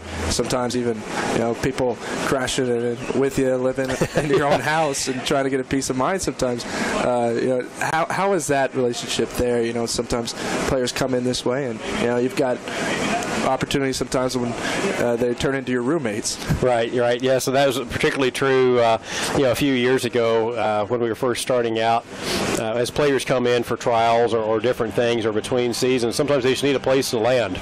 And it's particularly true for some of the foreign players. We'll have players that come to the United States to play soccer. And they might be from Jamaica, they might be from England, they might be from Mexico. Right. And they come here as students on a student visa. And during the off season or during the holidays, sometimes if they're not able to return home, they just need a place to land. And so I've been fortunate to have a few of the players stay with me in the past, and I'll come home and there's fresh vegetables and things in my kitchen that I would have never purchased myself. I'm like, what in the world is going on here? But it's great to get to know the players at that level. And one thing I really can't emphasize it enough is the quality of the young men that are on this team. And I'm sure the Dutch Lion coaches would say the same about the young men on their team. They're really hard-working individuals. They're very polite young men. They're very thankful for the opportunities that are given to them by the Lions and the Aztecs and by the other teams in the PDL. And when we have different events with our sponsors or with our supporters, almost invariably people come up to myself or Renee Van de Zand, our owner, and they'll come up and say, wow, what a great group of young guys. And they represent us so well. We had a great partnership with the Long Center this year, sponsoring the Greater Austin High School Musical Theater Awards. And we chatted about that before. People might say, well, why did you do that? Well, it's because we wanted to support young talent. And 4 of our players went out in tuxedos and helped escort the people that got awards out onto the stage and the presenters. And, they just present and represent in the community so well for us. Right. And development, helping out development at that point. And, we are in halftime here as the Austin Aztecs lead the Houston Dutch Lions 4-0. 6.5 minutes to go before the Lions try and make up for some ground here. And going back to the conversation we were just having, anybody living upstairs right now? No, right now, all the players that we have in town right now, we do have apartments that the players live in right next to the training center, Kelly Reeves Stadium, a very nice professional environment for the players to train. And so the players are all living there unless they have family that they're living with during the summer. I'm looking around for apartment prices right now, so I have to work something out. There you go. Well, Kelly Reeves Stadium, we are familiar with that, covering some high school football games out in that area. An interesting thing about that, they actually use the facility for a movie tryout out in Texas right now. They're running a movie about the Arkansas-Texas game back in the late 60s, and the story behind that. But they used that field for anybody that was trying to try out to be a part of the Texas team or the Arkansas team. They were going to build up all the high schools. So I had to call my brother. My brother's a student out in Houston, and he was trying to get into film. He's still trying to do some stuff with that. And I called him and said, Tyler, you've got to come out here. You've got to come out and try this. This is for you, man. And we get to the place, and it is, that movie with the Eagles, it's the Vince Papali's story, right? Invincible, yes. Yeah, Invincible, when they're all trying out to be on the Eagles. Right. Imagine that, but like a step lower, because it's a bunch of people trying to act like they want to be on a football team and not be on. So you've got people coming around. I was expecting to see people in Texas capes and big longhorn things out from that way, but the wrestling masks, right? Yes. Yeah, get out there and say, I want to be on the 60s, but we're very pleased with Kelly Reeves as a training facility. I will say that the school districts, Round Rock ISD, where we train, and then Austin ISD, that owns and operates House Park, we have great relationships with them that we're really proud to partner with them. And we have just really try to connect into the city as a whole. At halftime, we have live music. You mentioned earlier the band that's out there playing. If people are familiar with 101X, Jason from their morning show is in the band. It's his band out there that's playing right now, and they have been joking all week that it's their stadium tour. And they sold T-shirts to raise money for a charity. And on the back, it lists all the stadiums they're playing at, and it lists only one, House Park, today. And so a little tongue-in-cheek there, but we really appreciate the support from 101X. Aztecs, and Jason and Deb, I listen to them myself and enjoy their show, and so it's great having them out here helping entertain the fans. Austin is obviously known for the music, and so it's fun just being able to support the local musicians, giving them a venue where they can come out and play in front of 2,000, 3,000, 4,000 people to have a fun time, and our fans are enjoying it, and just from the reaction of the fans so far, they're really enjoying Jason and the group. And David, I can agree with that. They will find a venue wherever they can. I'm a journalism student at Texas, and I covered a city council meeting. And I grew up in Houston, and we had some music around. But I went into this city council meeting. I pull up this list of stuff that they're going to go over, talk about the language of different laws, and I scan all the way to the bottom, and they say live music for the close. Right. So we've got a city council meeting that's going to be ended with live music here in a city council. That just astounded me, and that really kind of speaks to really what it is. So I'm not surprised when I looked out here, and at halftime we've got the Sucktones playing. We certainly want to have a variety of entertainment. We have partners that have set up futsal and bouncy castles for the kids, because really, if you think about this event, we've talked a lot about the soccer, and that's certainly what the center point is, the focal point. But it's entertainment.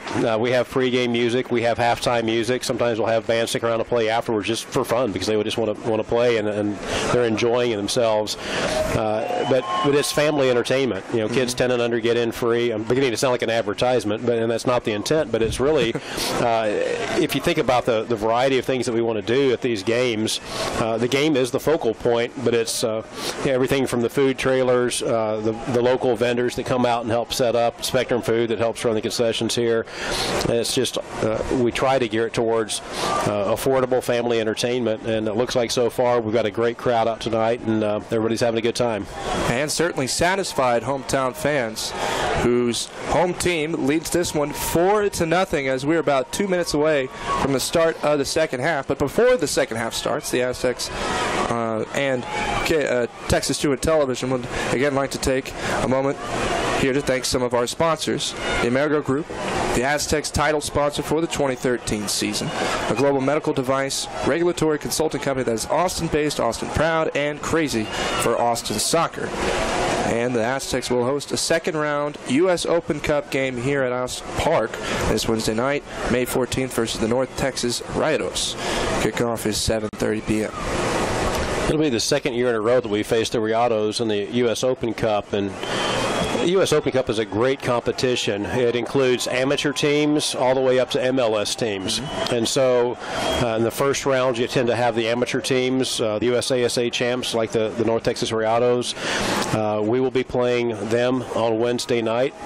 And then from there, if we win, we'll be able to go forward and play the San Antonio Scorpions. You begin to play pro teams that are in the second and third division. If we win that game, it would be likely that we go and play an MLS team. And so occasionally you have those Cinderella stories where you have a team that from a lower division win and have the opportunity to play through. And so it's a very interesting competition, a long history. I believe last year was the 75th anniversary, if I remember correctly. And so it's a long-standing tradition. The Lamar Hunt U.S. Open Cup, we're proud to be a part of that. And the way that works as far as qualification, because the competition starts near the beginning of this season, it's based on the previous season's results. And there are actually 19 PDL teams participating that are predominantly the teams that are in the playoffs this past season. So we're really looking forward to take part in that. And us and the Laredo Heat will be representing the Southern Conference in the Mid-South Division. And last year in the Cup, one game away from playing an MLS team. That's right. We faced the Wilmington Hammerheads, and we lost that game 2-0. But I think by all accounts, as far as quality on the field, our team was an equal match for the Hammerheads. We did have an unfortunate penalty early on and played down a man. They scored a goal early, and then we ended up conceding an old goal later, trying to clear a ball to keep it from becoming 2-0, but it ended up being a 2-0 final score. But I think if we played that game 6 times it might have been 3-3, and I think the other team was impressed with the quality we had on the field. And if we had won that game, we would have gone and played the Portland Timbers in Portland.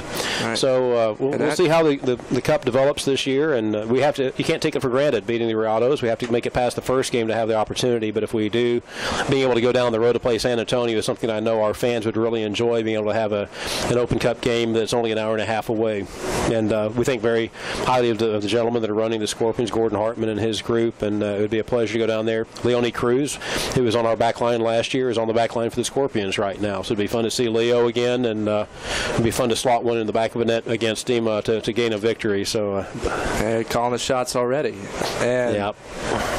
In an Open Cup like that, as open as it can be for all types of competition, as far as you go, you give your developing players the opportunity to be seen. So that's absolutely right. That's absolutely right. As far as you can go is about as far as some of the sites for some of these players. Well, the opportunity to play against a team at that level, playing the Hammerheads last year was a great experience for our guys. We lost that particular match, but it was a great experience for our players, and we will always bid to host those games when we have the opportunity. In this instance, we would travel to San Antonio, but it's a close enough game that many of our fans will be able to go down. I'm certainly looking forward to it if we have the opportunity, but of course it all starts this Wednesday night against the Riados. Have to take care of business at home, and we saw the Riados last year, and certainly they would like to turn the tables this year. And that is on Wednesday night. But tonight, on Saturday night, the second half between the Austin Aztecs and the Houston Dutch Lions is just about underway. Aztecs lead this one 4-0. And the Lions have some ground to gain. The Aztecs will start this one off. Sion hands it off. This goes into the back corner. We'd like to remind you that this broadcast is powered by Verizon 4G LTE. And back out to Hume. Moving from right to left now are the Aztecs. In their home navy and gold. Houston in their orange. A lot similar to the MLS Houston team. Dynamo. This one flown all the way across half field. Sion going up for it, but it's going to maintain on the Lions side. And picked up by Roca. Roca throws it down. And it's batted away by Gonzalez. And it's out of bounds and it'll be inbounded by the Aztecs. And an opportunity here. Kicked up over to Cuero, and it is picked up by Arias. Trying to pooch that one in there. Certainly trying to pick up where they left off in the first half. I know the team won't be content. They won't go into a defensive posture trying to protect the lead. They'll keep attacking, keep playing their game as the Lions try to get on the board. And the Lions are 16 for 11 at this point.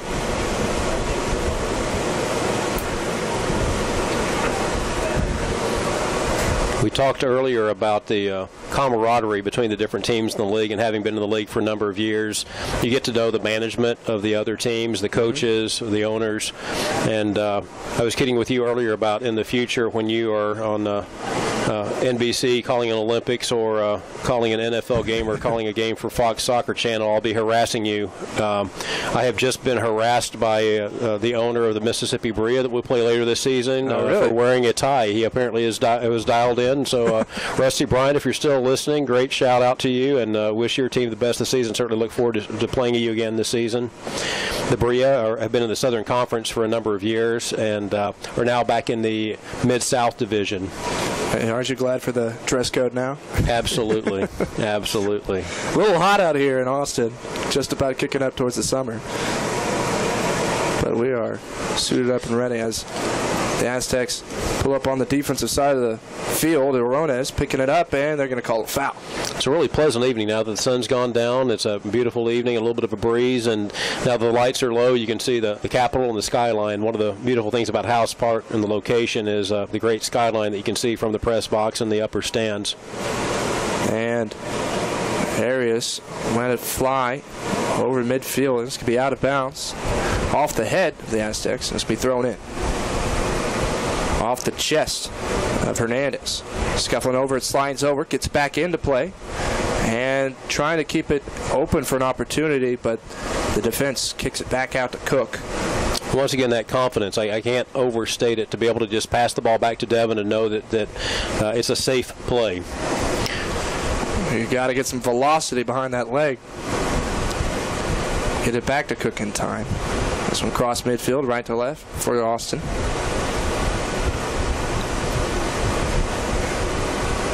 And Freed passes it over, and he's just going to boot this one into the home stands. It'll be a Lion ball. Freed to inbound, throws it out. Out to the other side. The race now for the ball on the right side. He kicks it back to Cook, just like we talked about it here, David. Josh Alcala has been around the Austin soccer community for quite some time. Remember first time meeting him out of the University of South Carolina. Came back and played for the Aztecs in 2008. And it's good seeing Josh still on the soccer scene out there, working hard to contribute to the local soccer.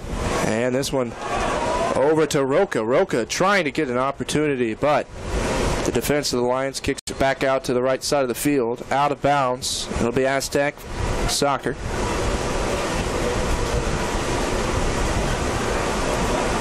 And Ryden with it now. Boots it back to Cook. 49 minutes in to the game. Aztecs lead it 4-0.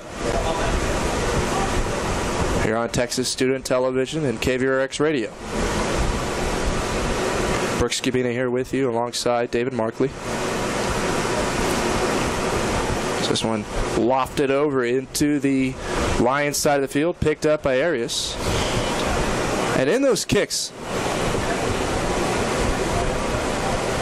we've got a player down. We've got a player down. We'll get on a number on him soon. I'm sure Devin will settle it down and kick it out so we can take a look. And they do. The changers are coming. Have a look. Looks like the left knee. Earlier on in the game, Romario Gordon for the Dutch Lions went out on a leg injury. And in the first game, the injury bug strikes both teams.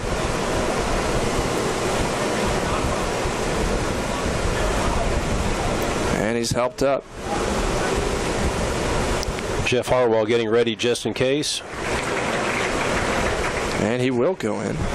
And actually, looks like we may have a substitution here. I wasn't sure that if they would just have him step off and then step right back on. Well, Harwell is ready. They're testing. And so getting a number on that. That's Danny Freed. Right. And he's just going to stay on the bench as Jeff Harwell pops in with a 4-0 lead.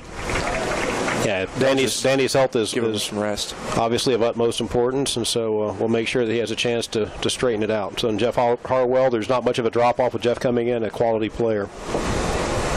Played at SMU, another local guy. And 51.5 gone now. Thrown out to the middle of the field. Headed by teams colliding together, and the Aztecs maintain possession. Sione kicks it out to bottom left corner. They're going to call a foul. And it will be Dutch Lion ball.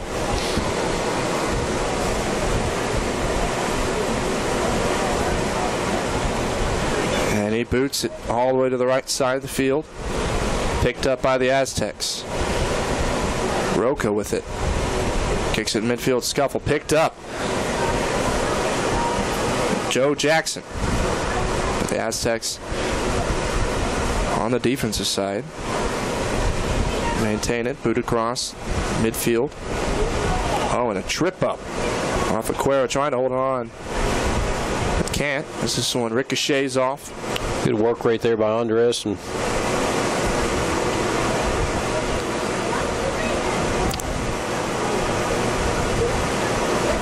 And out to lead. Chewy Cortez looked like he had an opening. Had to come back to the ball right at about 60 feet out. And Jeff Harwell moving to the open space to be able to receive that pass. Space, space, space is what David calls for, and they're trying to get The passing out. Look for Jeff to swing this to the other side of the field, and he does. Aztex is playing a possession game right now, stringing passes together. And a boot over opportunity, but it's picked up by the Lions. Now the Lions will try to do the same thing, stringing the passes together, trying to maintain possession and build from the back. Mars Willemse out to midfield. Picked up by Contreras. And he tries to pass it out, but it's picked up by Hume, Walker Hume. And he boots it back into Aztec territory. With 53 minutes gone, up 4-0. Do they draw out the rest of this game here? Is that the game plan? Well, I think, again, what they will try to do is just continue to play the game. If you go into a purely defensive posture, that's not necessarily what you want to do with a 4-0 lead. And so you see Manuel has the team still attacking, still trying to maintain their form, trying to maintain possession. Certainly don't want to do anything risky as far as pulling people forward to support the attack too much, but don't want to get away from the basics of what you're trying to do, particularly early in the season. Well, 3 goals happened in 30 minutes. There's that and more left in this game. A bit of miscommunication there between the guys. This one's out of bounds. Dutch Lions will pick it up 60 feet away from their own goalpost. Throws it in, picked up by the Aztecs. Sione with it, tripped up, and it will be called a foul. And they'll spot it around 90 feet from the goal. And Chewy and Tony Rocha both on the ball. I expect that Chewy will take this himself, and again, with that right foot, try to bend it into the area right around the top of the box where hopefully one of our players can be able to make a play on it, and the Dutch Lions will be defending. Kick over, tries to head it in, but can't get onto it, and Arias will pick it up. Good opportunity for the Aztecs, but well defended by the Lions. Andres Cuero trying to head it in, just inches shy. And it's booted over into the goal area in the penalty box, but it's picked up by Emmanuel Arias. Arias has been busy tonight, defending from his own goalpost. 4 have gone through the many attacks from the Aztecs.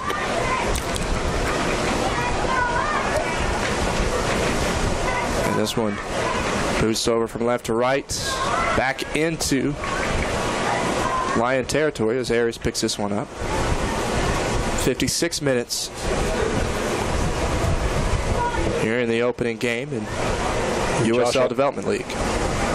And an opportunity over here for Cameron Free. He's going to take it in the corner, lofts it over the center, and it's picked up and over the goal.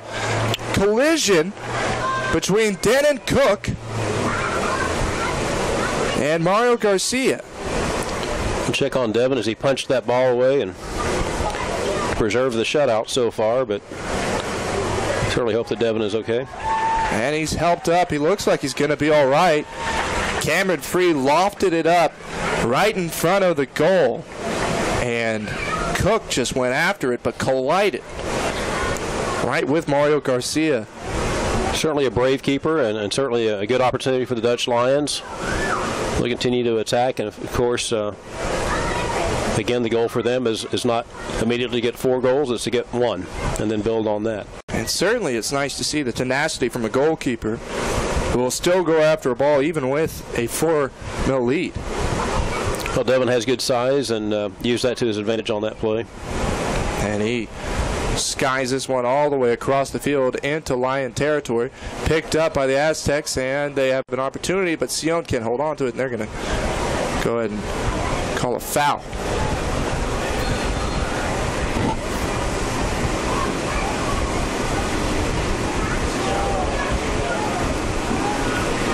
And Willemse hands it in. On the left side, moving left to right, 57 minutes here in the second half.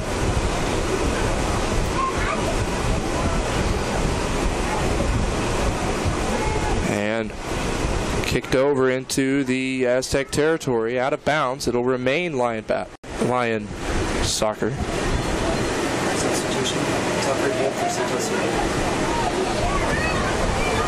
And Siona will be subbed out as Tucker Hume comes in, the twin brother of Walker Hume. Cito certainly a lot of effort this game. Was rewarded for it.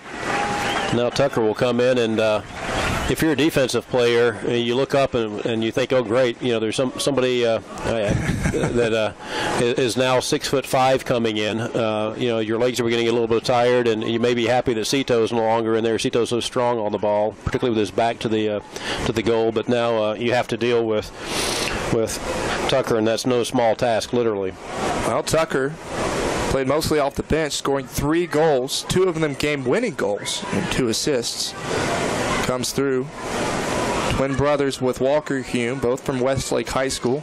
Attended Rollins College in Winter Park, Florida together, and both have transferred to North Carolina, spending their summer here with the Aztecs. There's a beautiful goal against Oklahoma City, where Justin Franz made a very nice throw-in from midfield to the back post, a beautiful throw-in. And both Hume brothers were there, and in fact, we couldn't tell at first which one had gotten their head on it because they were both on the ball. And I think they both claimed it temporarily, but I believe Tucker finally got credit for it. And I say that tongue-in-cheek. I think Walker conceded that Tucker had gotten his head on it. My memory may be wrong on that, but I certainly remember both of them being there. It was an excellent play and an excellent throw by Justin Franz, who's another player we may see again later tonight. Well, either way, Hume got it. That's right. Hume is credited with it. That one can be settled at the dinner table, maybe in your own house. As this one booted out to the Aztec side of the field. Picked up by Cook. 60 minutes, 30 minutes to go in the opening game of the USL Development League. Aztecs opening at home for the first time in franchise history. Their 3rd season, starting a playoff run in the first season. They're defending champions after beating Thunder Bay last season. 5 players gone in the MLS back, 1 returned after a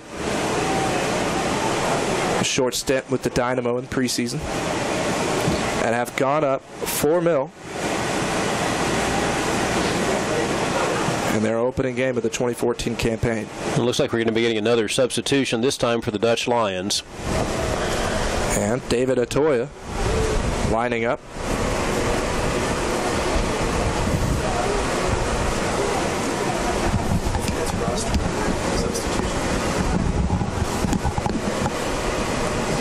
And he'll be subbing in for Jose Hernandez. Hernandez, the midfielder, having a couple opportunities on the Aztec end.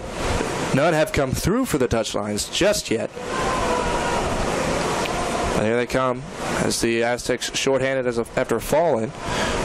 Hernandez scuffling with the soccer ball, trying to get it free. Kicks out into the top right corner of the field, and Cook will take hold of it there. Scoots it over to Callan Ryden.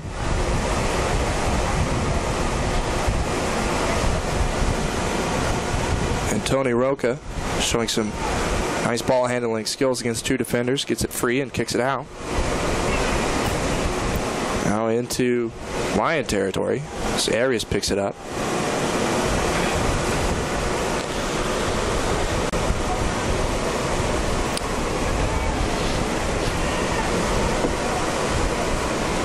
Out of bounds now at midfield. It looks like the Dutch Lions will make the opportunity right now for the substitution. And they'll make it.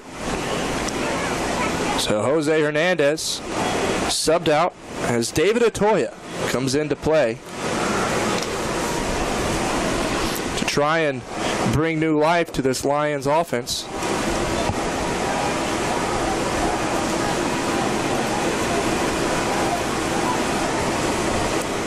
And David Atoya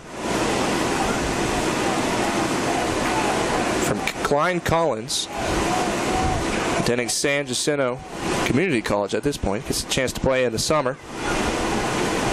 5'5" midfielder.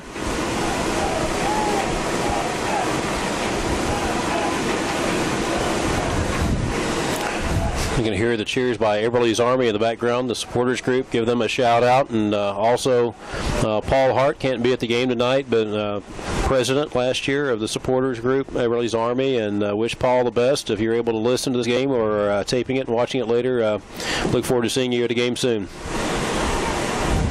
You got a handful of shout outs tonight. You must have plenty of friends. Well, that's one of the things, certainly you want to see the quality soccer on the field, some of those things that we've talked about, but as much as anything, it's the relationships you build. And, there are a lot of individual contributors and then groups that support the growth of soccer in the Austin area. And Eberle's Army has been with us from the very beginning. Mm-hmm. They've been great fans, and even the Dutch Lion fans acknowledge the spirit of our fans when they travel over to Houston for games. There are times when our fans can be just as loud as the Houston fans, and we really appreciate their passion and support.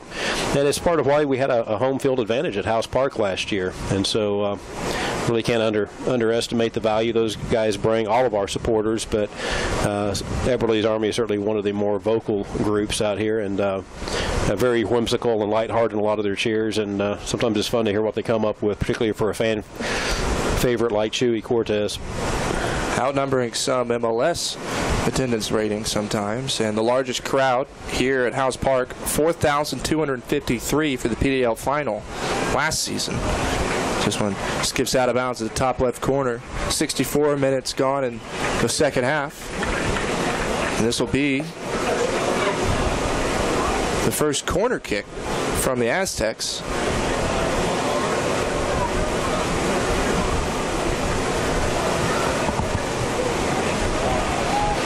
Lining up for it. Lets it fly across the middle. And a goal! An amazing kick from the far side. Bounces once and into the back of the net for the fifth goal for the Austin Aztecs. That's an incredible bend for the first corner kick of this franchise.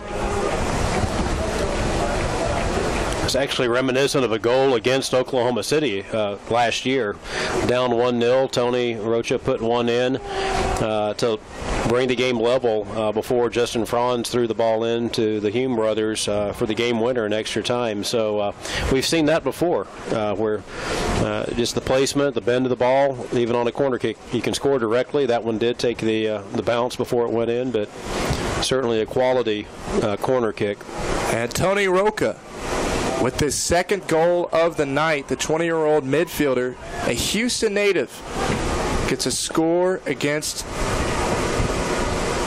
his hometown. Out from the University of Tulsa, 2013 All-Southern Conference team. Led the Aztecs last year in playing time with 1,621 minutes in 20 games. Can you think of anything you've spent 1,621 minutes? Absolutely, this team. There you go. But no, Tony has certainly been a key cog for us since the inception of the franchise. I believe he scored the first goal in franchise history, if I recall correctly. But certainly, or maybe it was the first home goal here at House Park. I know he scored one of the first goals, and I think he actually was the first goal here at House Park. But has been on the team, and I think many of the players would consider Tony to be one of the best, if not the best player. We certainly were proud to have Chris Tierpek last year win MVP, and Chris, being as humble as he is, he probably would have given the trophy to Tony. And the chemistry those two players had. Tripped up at midfield. We'll call a foul, but he gets up, looks fine. But there are 5 goals for this Austin team.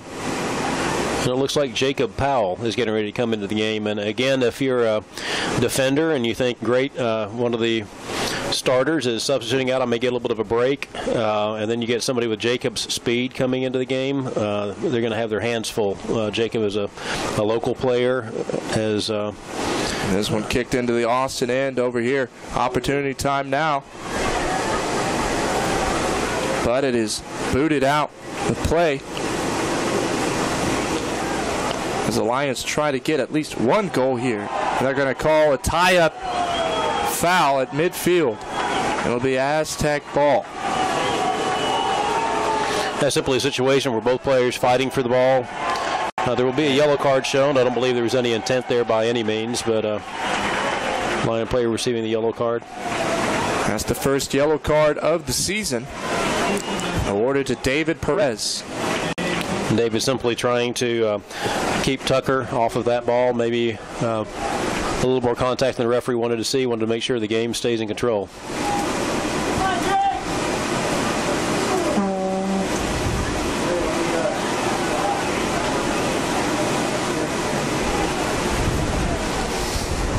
And there's still a conversation on the field, and they're going to make the substitution right now. That's trying as Chewy Cortez comes back into it. Actually, Chewy's just moving in location, so with this substitution, Jacob Powell coming onto the field, providing the fresh legs. And Cruz Aronas is going to be able to call it an evening.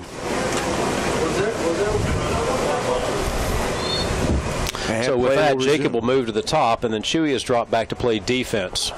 And the goalie out of play here. Aztecs trying to get something going, but the Lions recover. It goes out of bounds on the left side. It'll be a corner. I was talking earlier about Jacob Powell. He's an example of a young player that our coaches have had their eye on for quite some time, so it's good to see him stepping on the field and getting some time here. Another corner opportunity. The last corner kick on the opposite side went straight in for the 5th goal. And here it goes. Flying across the middle, headed over the goal, out of bounds. The play there was obviously to put it in the air and hope that one of the Hume brothers could put their head on it, and it certainly was almost directed towards the upper corner of the goal, but not quite on target. Colin Ryden tried to get it to go, and it'll be on the right side again. Ryden again to kick it over the middle, and can't make contact into the net. The second corner kick opportunity. Now the Lions with it. 70 minutes here in House Park, off the Aztecs on the near side. Lions to inbound. Throws it in play.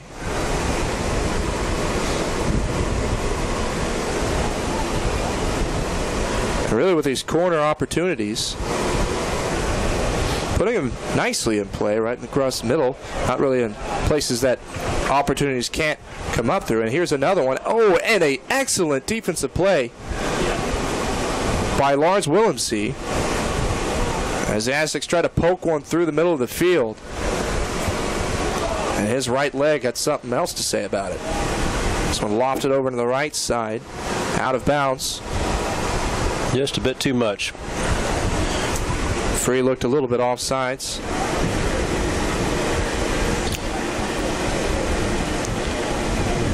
The Aztecs have played defense nicely tonight.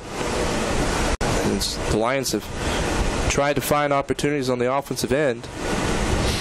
We talked earlier about the defense starting on the offensive side of the ball. Of course, the individual players, as soon as the Dutch Lions have possession, a forward is a defender at that point in time, even though many people think of a forward as a offensive position. And it starts there. The pressure continues through the midfield. Certainly have a veteran midfield for the Aztecs team. And have really limited the opportunities here in the second half for the Lions to get it going. It's good to see both teams still working hard. Nobody on the Lions is hanging their head, and they will certainly be a quality team this season. So they are. And here comes another opportunity for the Aztecs, racing over to it. Can't get to it in time. Is Jacob Powell. And he puts his left foot on it, but it just goes behind the net harmlessly. Off of a Lion defender. And they'll have an opportunity again for a corner kick.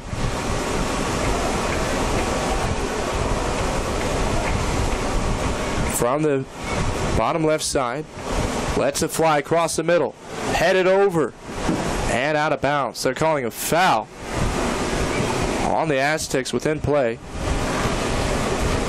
and the Lions will get possession.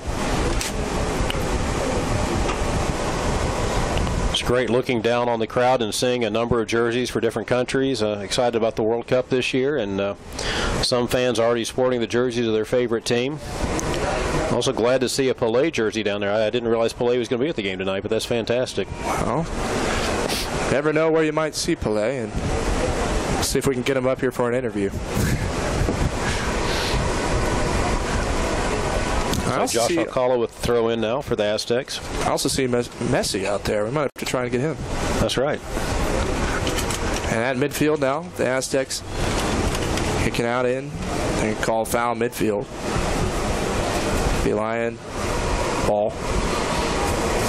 It's also great seeing the youth players out here, many of them wearing the jerseys for the teams they play with, and many of them aspiring that someday they might be able to play for the Aztecs or a women's team. And some shoving going on the other side. They're going to call a foul. Jonathan Sanchez trying to free up some room for himself to get an opportunity on goal. Eventually got it. But they'll say it was foul. And another falling through the floor for the Lion offense. This one's slide kick from Cameron Free trying to get it to midfield. Gets it over to Perez. Nice possession by the Lions this time, and it's here's the opportunity for Contreras, and he is tripped up by Cook, who came after the ball. Excellent defensive play. It's a good opportunity by the Lions. Good build-up, good possession. And he is frustrated. Cook did not like that possession as he dove after the ball and ended up making some contact. Well, it says something about the competitiveness of these guys. You know, they're up 5-0, but Devin is frustrated that they got a good opportunity. You know, he's out there barking at his teammates and telling them, you know, where he wants them to keep those opportunities away from him. Just keep a clean sheet. Man, and Contreras kicking himself after that opportunity. Free on the side, but that just speaks a lot to the defensive end of these Aztecs. Well, Devin certainly had a great year. Last year was one of the leading goalkeepers in the league, and was a candidate for goalie of the year. Was also a candidate for under 20 player of the year, and was a finalist for both of those awards. So we're quite fortunate to have Devin back with the team again this year. And soon there'll be another substitution for Houston, as Elias Barahona lines up to sub in for Enrique Gonzalez. I think now in the 76th minute, both coaches will begin to give some playing time to a couple of their players just to be able to reward the guys for their hard work leading up to the games.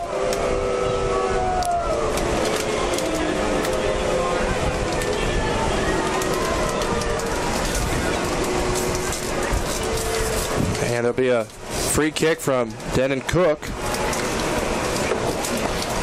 76 minutes into the opening game of the USL Development League, and he just powers that one out all the way to the opposite side of the field. And it's picked up by Josh Alcoa. And out into the corner, racing over to it. Lions trying to maintain possession. They kick it out of bounds. And there's going to be a throw-in opportunity for the Lions. The Lions have a big, strong, physical back line. Jacob Powell scuffling over there, trying to get some possession out there. And the Lions' defense was able to thwart at that time. And it seems that Jorge Contreras has a little beef with the official.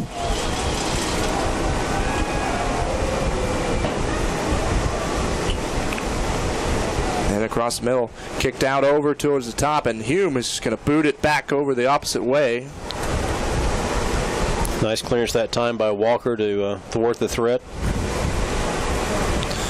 Big long legs from Hume helping that situation, as an opportunity on goal almost occurred for David Atoya.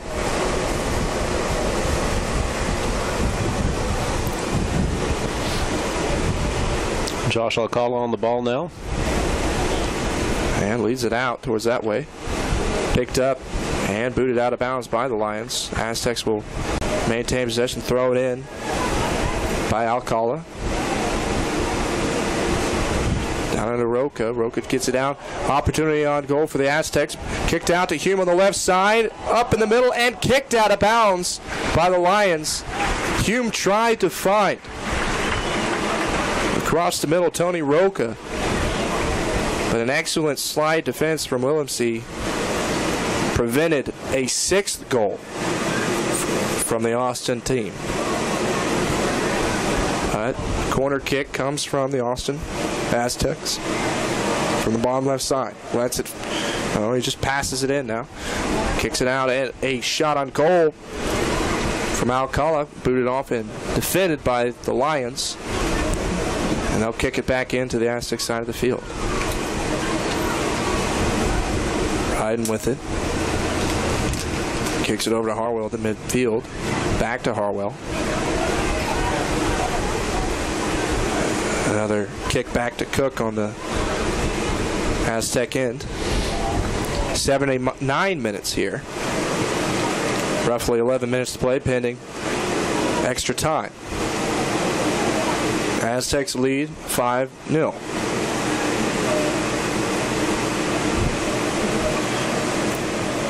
And across midfield, racing over towards it is Free, and he's going to kick it out of bounds off the bleachers.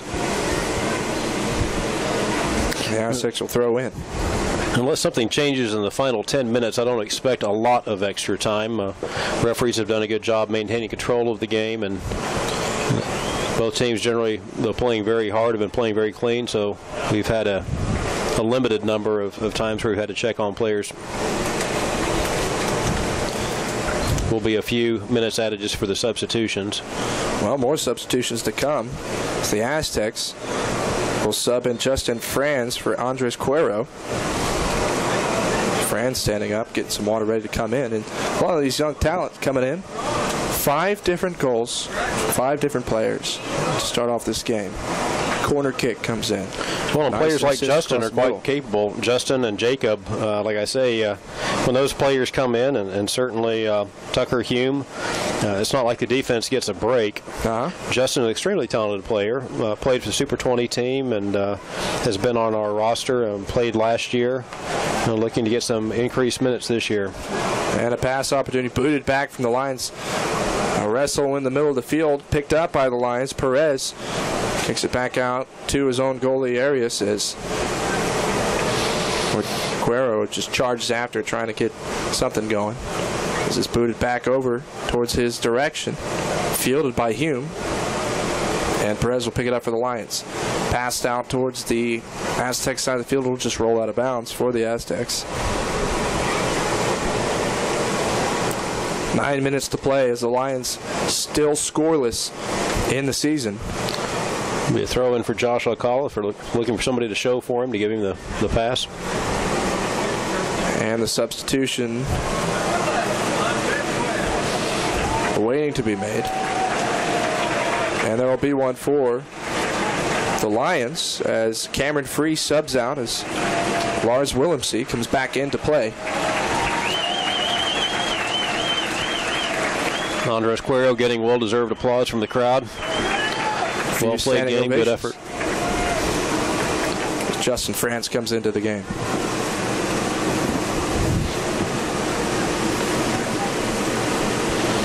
An interesting facet of last season was that early in the season, Andres Cuero was the leading scorer for the team initially, and then as the season progressed, Chris Tierpak took that lead, but then late in the season, Kyrie Shelton was a leading scoring threat. Then during the playoffs, Cito Sayoni was the one who put the goals in the back of the net for the game winners in the playoff games. And so far from what we've seen from this team, we may have a similar thing developing where you never quite know where the threat is going to come from.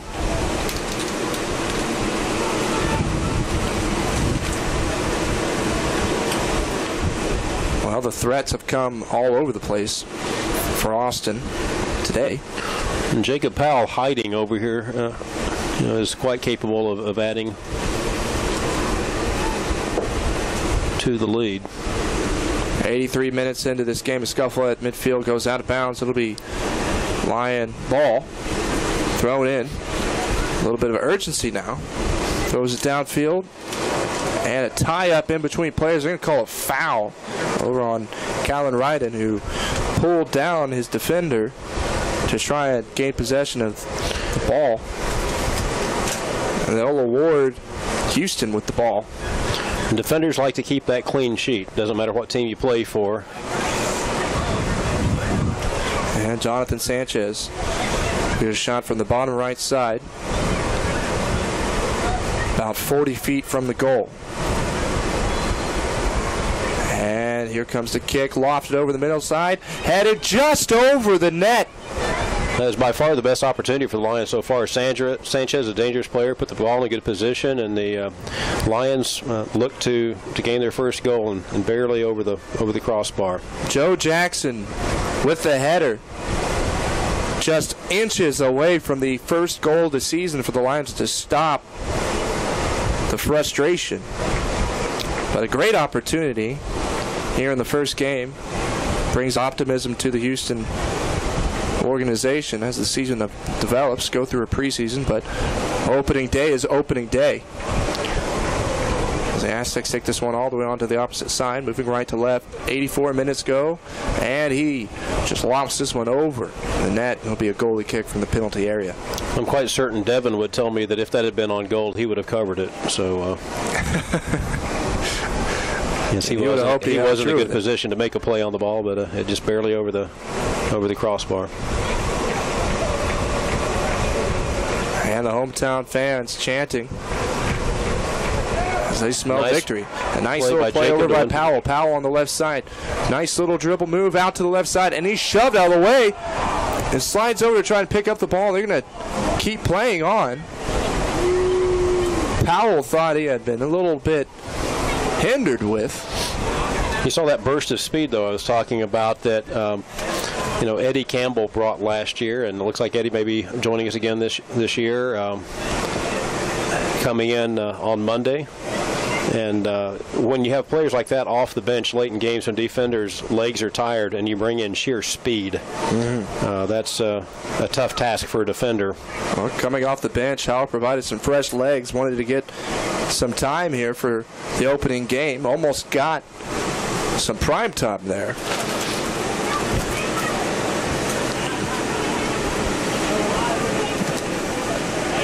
Time ticking away here in the opening game.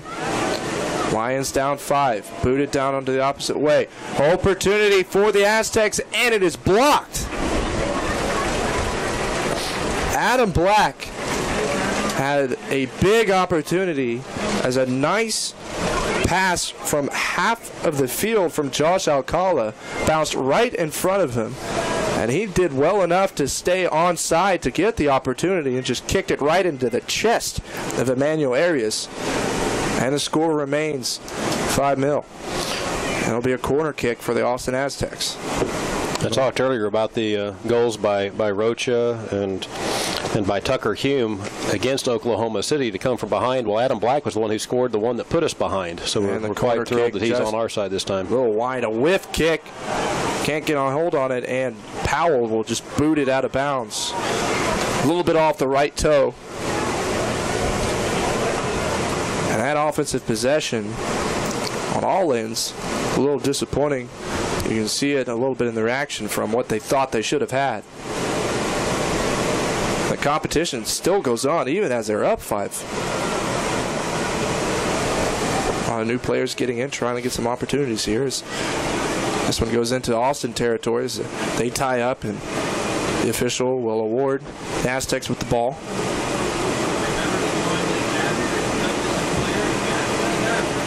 Cook will take it from the penalty area. And he'll boot it over to the near side to Alcala. Takes it up towards midfield, passes it over the center, and it is intercepted by the Lions. Back into the backfield. Kicked up through the middle, and then is turned over again to the Aztecs as they just pass it back to Cook. He'll shift it over to Alcala on the near side. 87 minutes, counting on 88. As Powell loses a hold of it, comes back over, tries to get back to it, and the Lions. And Powell again, across the mid-side. And they call offsides. Well, Adam Black was looking to get his first goal in an Aztecs uniform, but just a bit offside. Adam Black was just right across the middle, and Powell saw it, tried to get it to him, but just a tad offsides. As it would have been one-on-one between him and Arias. And I would take Adam in that. No offense to the goalkeeper in that situation, but Adam is a quite dangerous player. That's one of the exciting things to see in soccer, the one-on-one opportunity in between a player and a goalie.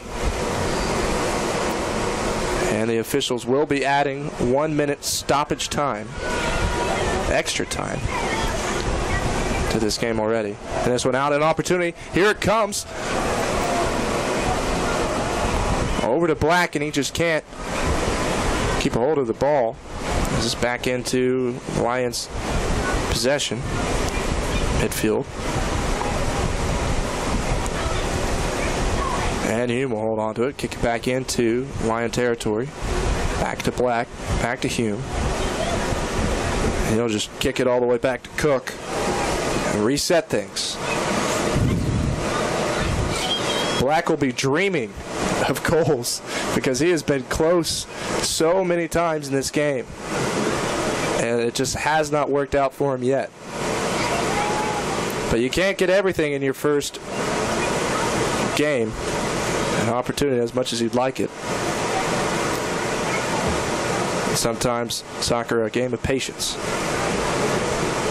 And the Lions a little bit are turning patience into impatience here with no goals in this game as we've reached 90 minutes here.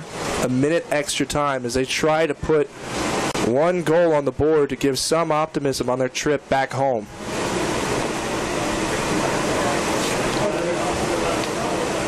Cook to kick from the goal area. Lets it fly over midfield. And bounces. Picked up by the Lions. Booted back towards the midfield. Picked up by Alcala. Alcala over onto Harwell, and he's going to be shoved by Free. And they'll give him the possession. Clock stops at 90:04. Minute extra time here before what has become an inevitable leadoff win for the Austin Aztecs. They'll get, and that calls it. Official whistles time, and the Aztecs put 3 points in their standings as they take the opening win of the USL Development League here on Saturday night. And the defending champions put one on the board. It's nice for Manuel Bontella and our coaching staff to get their first victory, and we certainly wish the Dutch Lions the success as they go forward. We will get opportunities to play them again in the future, and look forward to that. To Marco Preuss and the Dutch Lions, we wish you all the best in your next game. And Manuel, in his first game as manager for the team, gets a win in flying fashion, 5-0. So now he can call up Paul Dalglish on the phone and brag about being undefeated. Well, it was good to talk to Paul last night and know that we were on his mind, and I know Manuel is excited to have his first win. And as is the custom, the Aztecs players coming over to clap and thank the supporters who've come out to support the team tonight. The supporters well pleased with the performance from their hometown team. They brought a championship and a Game 1 victory in their third campaign in Austin.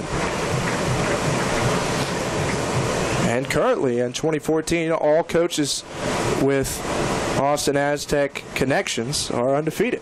Dalglish with Real Salt Lake, they're still enjoying a undefeated season. The Aztecs 1-0. And that first game, so essential in these seasons, just to put 3 on the standings. Give yourself that confidence as you move forward You know, you work through the off season, go through the preseason, and in order to get your shot and just start things off right that way. Well, certainly important. You like to get 3 points when you can at home. Anytime you can pick up a point on the road, it's a nice thing to do, and certainly we were able to do that last year on more than one occasion. But you want to win your home games, and certainly the fan support here, the familiarity with the field, the familiarity of the players that are returning, with 7 of the starters, and over 10 total players on the roster tonight that were returning players. Just having that chemistry, that familiarity, I think helped us, the Aztecs, to be able to put a few points on the board, and the Lions will be looking to bounce back. They'll put this behind them very quickly. The PDL schedule is a fairly dense schedule, so they will turn right around and play their next game, and victory in that game will put this one out of the back of their minds. The Mid-South Division is typically a very tough division. Laredo Heat will always put forward a good team. Mississippi Bria will be joining us again this year, and the Midland team, the Sockers, will end up all being challenging teams, so you can never rest. And you want to get that first win. Doesn't always work out for you, but in this instance, I know Manuel and his staff will be happy to have the first victory and the 3 points in the win. And we talked about in the pregame show how a lot of players have moved on to the MLS. New players have come through tonight. We see a lot of young talent like Hume come through, Roca come through. After tonight's game, seeing a 5-0 win, just how do you think that development has come through just in the first game? Oh, well, certainly there's still a lot of growth. Even with the 5-0 win, they are going to be getting better and better each game. Every team in the division will be. And so you do see maturing from the players year over year. You hear comments, and you see the progress when they play with the Aztecs during the summer. They return to their college teams. They tend to do better because of that experience. We appreciate the partnerships we have with the different college programs across the state of Texas and nationally. But the players and the coaches will not allow the players to let this one go to their heads. We know that having won the championship last year, every team is going to set out to try to put their best foot forward against us, and we can't rest on our laurels. The players can't let one victory go to their heads, and so they'll be just out there working hard and practice again. You'll get right back to practice this week, getting ready for the Open Cup game, and it's an increased challenge having those extra games sprinkled into the schedule from a planning and coordination standpoint, and as far as minutes on the field. But certainly you'd much rather start off with a victory, but there's no time to rest. Well, after that Cup game on Wednesday between the Rayados and Aztecs, the next regular season game will be between the Austin Aztecs and the Midland Odessa Sockers on May 17, 7:30 p.m. And the Aztecs will try to go 2-0 on the schedule. But looking forward to that Cup now, when you get the opportunity to play tougher competition. I mean, first, they have to face off with the Rayados. And to get through to that, how far do you think this team can go if they're playing like they did tonight? Well, I certainly think they're capable of pulling some upsets. I think last year, the team we had on the field, we felt like we were very competitive with the Hammerheads, that we were able to play. It was a great experience for us. I believe we would match up well with the Scorpions. An advantage the Scorpions would have is they're well into their season right now, so they've had a chance to gel. We don't have our full squad in yet, and we're at the very beginning of the season, so they would have a slight advantage in that capacity, as well as being a professional team that's in a higher division, as well as having the home field. Do I like our chances? Absolutely. I wouldn't feel any otherwise. I think that in any game we have such a talented team that we can go out there and give a team a tough time. And so you can't look past the Rayados. We beat them last year, and they remember that, and they're going to certainly want to come down here and spoil our party. And so we have to take care of business on Wednesday at home.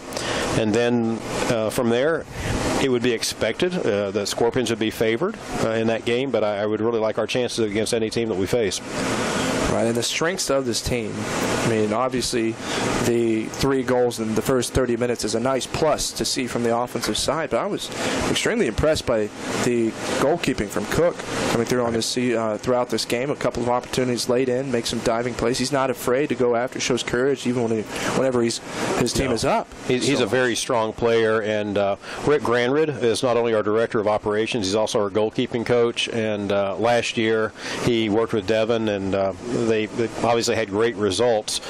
Prior to that, David Winter had been with our coaching staff. He's now with the Columbus Crew, and between David and Rick, Devin's gotten some great coaching, and I can't say enough positive things about Devin Cook-Perales. He really is matured into a fine keeper, and like I say, he was a finalist for Keeper of the Year and for Under 20 Player of the Year last year, and I expect him to be in contention if he continues to play like this for additional honors.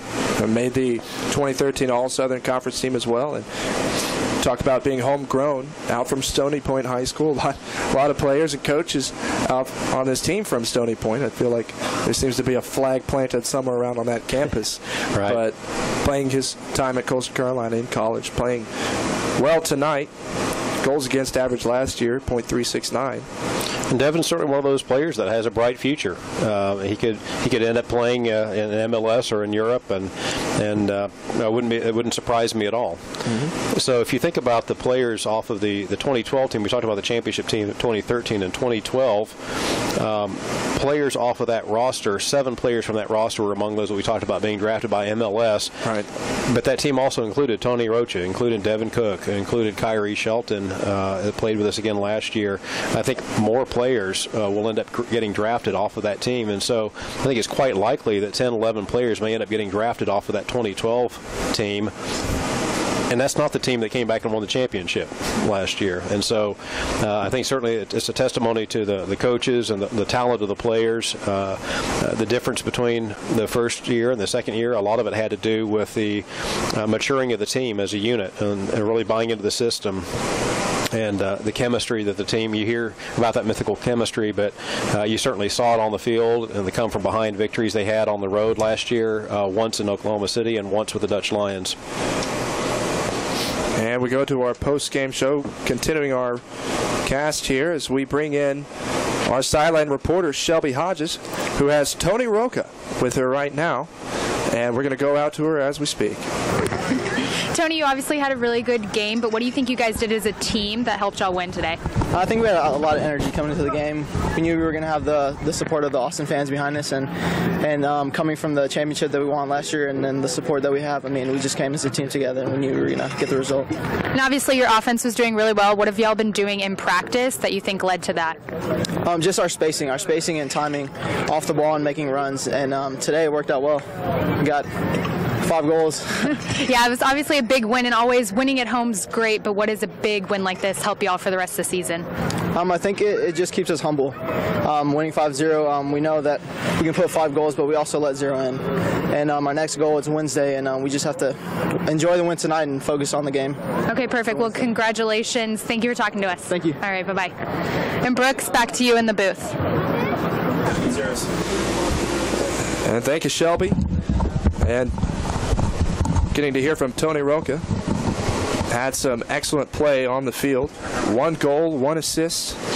And that leads us to the closing part of our broadcast here, David.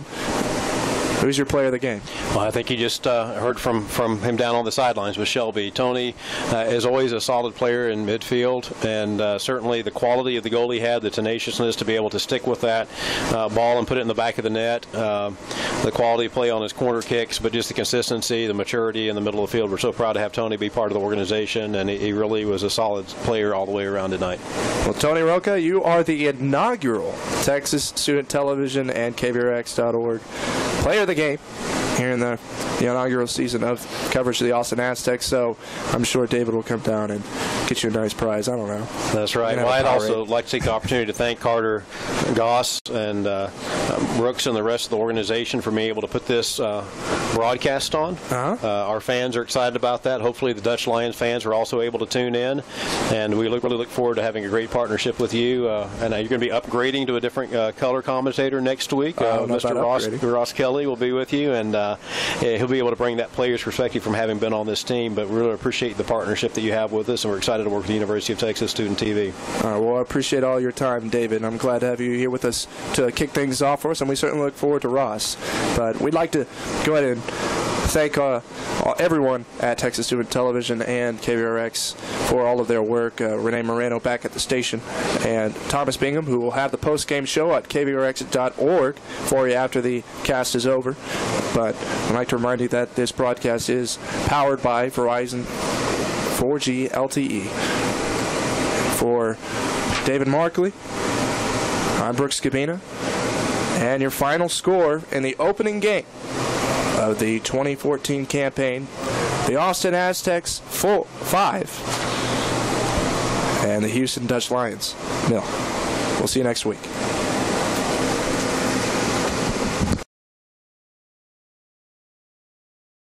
This Kane, get out of here. You know what? Jinder Mahal don't need this. Jinder Mahal's not. Look, he's too good for wrestling. He's gonna get out of here. He's gonna be like, "What's up, WWE Universe? Download the WWE app. That's what you're all about. Download the WWE app." Oh, bam! That's what Jinder Mahal is saying right now. You know, that's probably what Michael Cole is saying right now too, because I don't think he can say anything else. Certainly nothing relevant to the WWE. Boom, that's all. I just went JBL all over his ass. That's what I did. Oh, Smiles, you're stuck in between a rock and a hard place, but not the rock and a hard place, because that's stuck in between them. Exactly. You're stuck in between the Mahal and the Kane. I'm not into the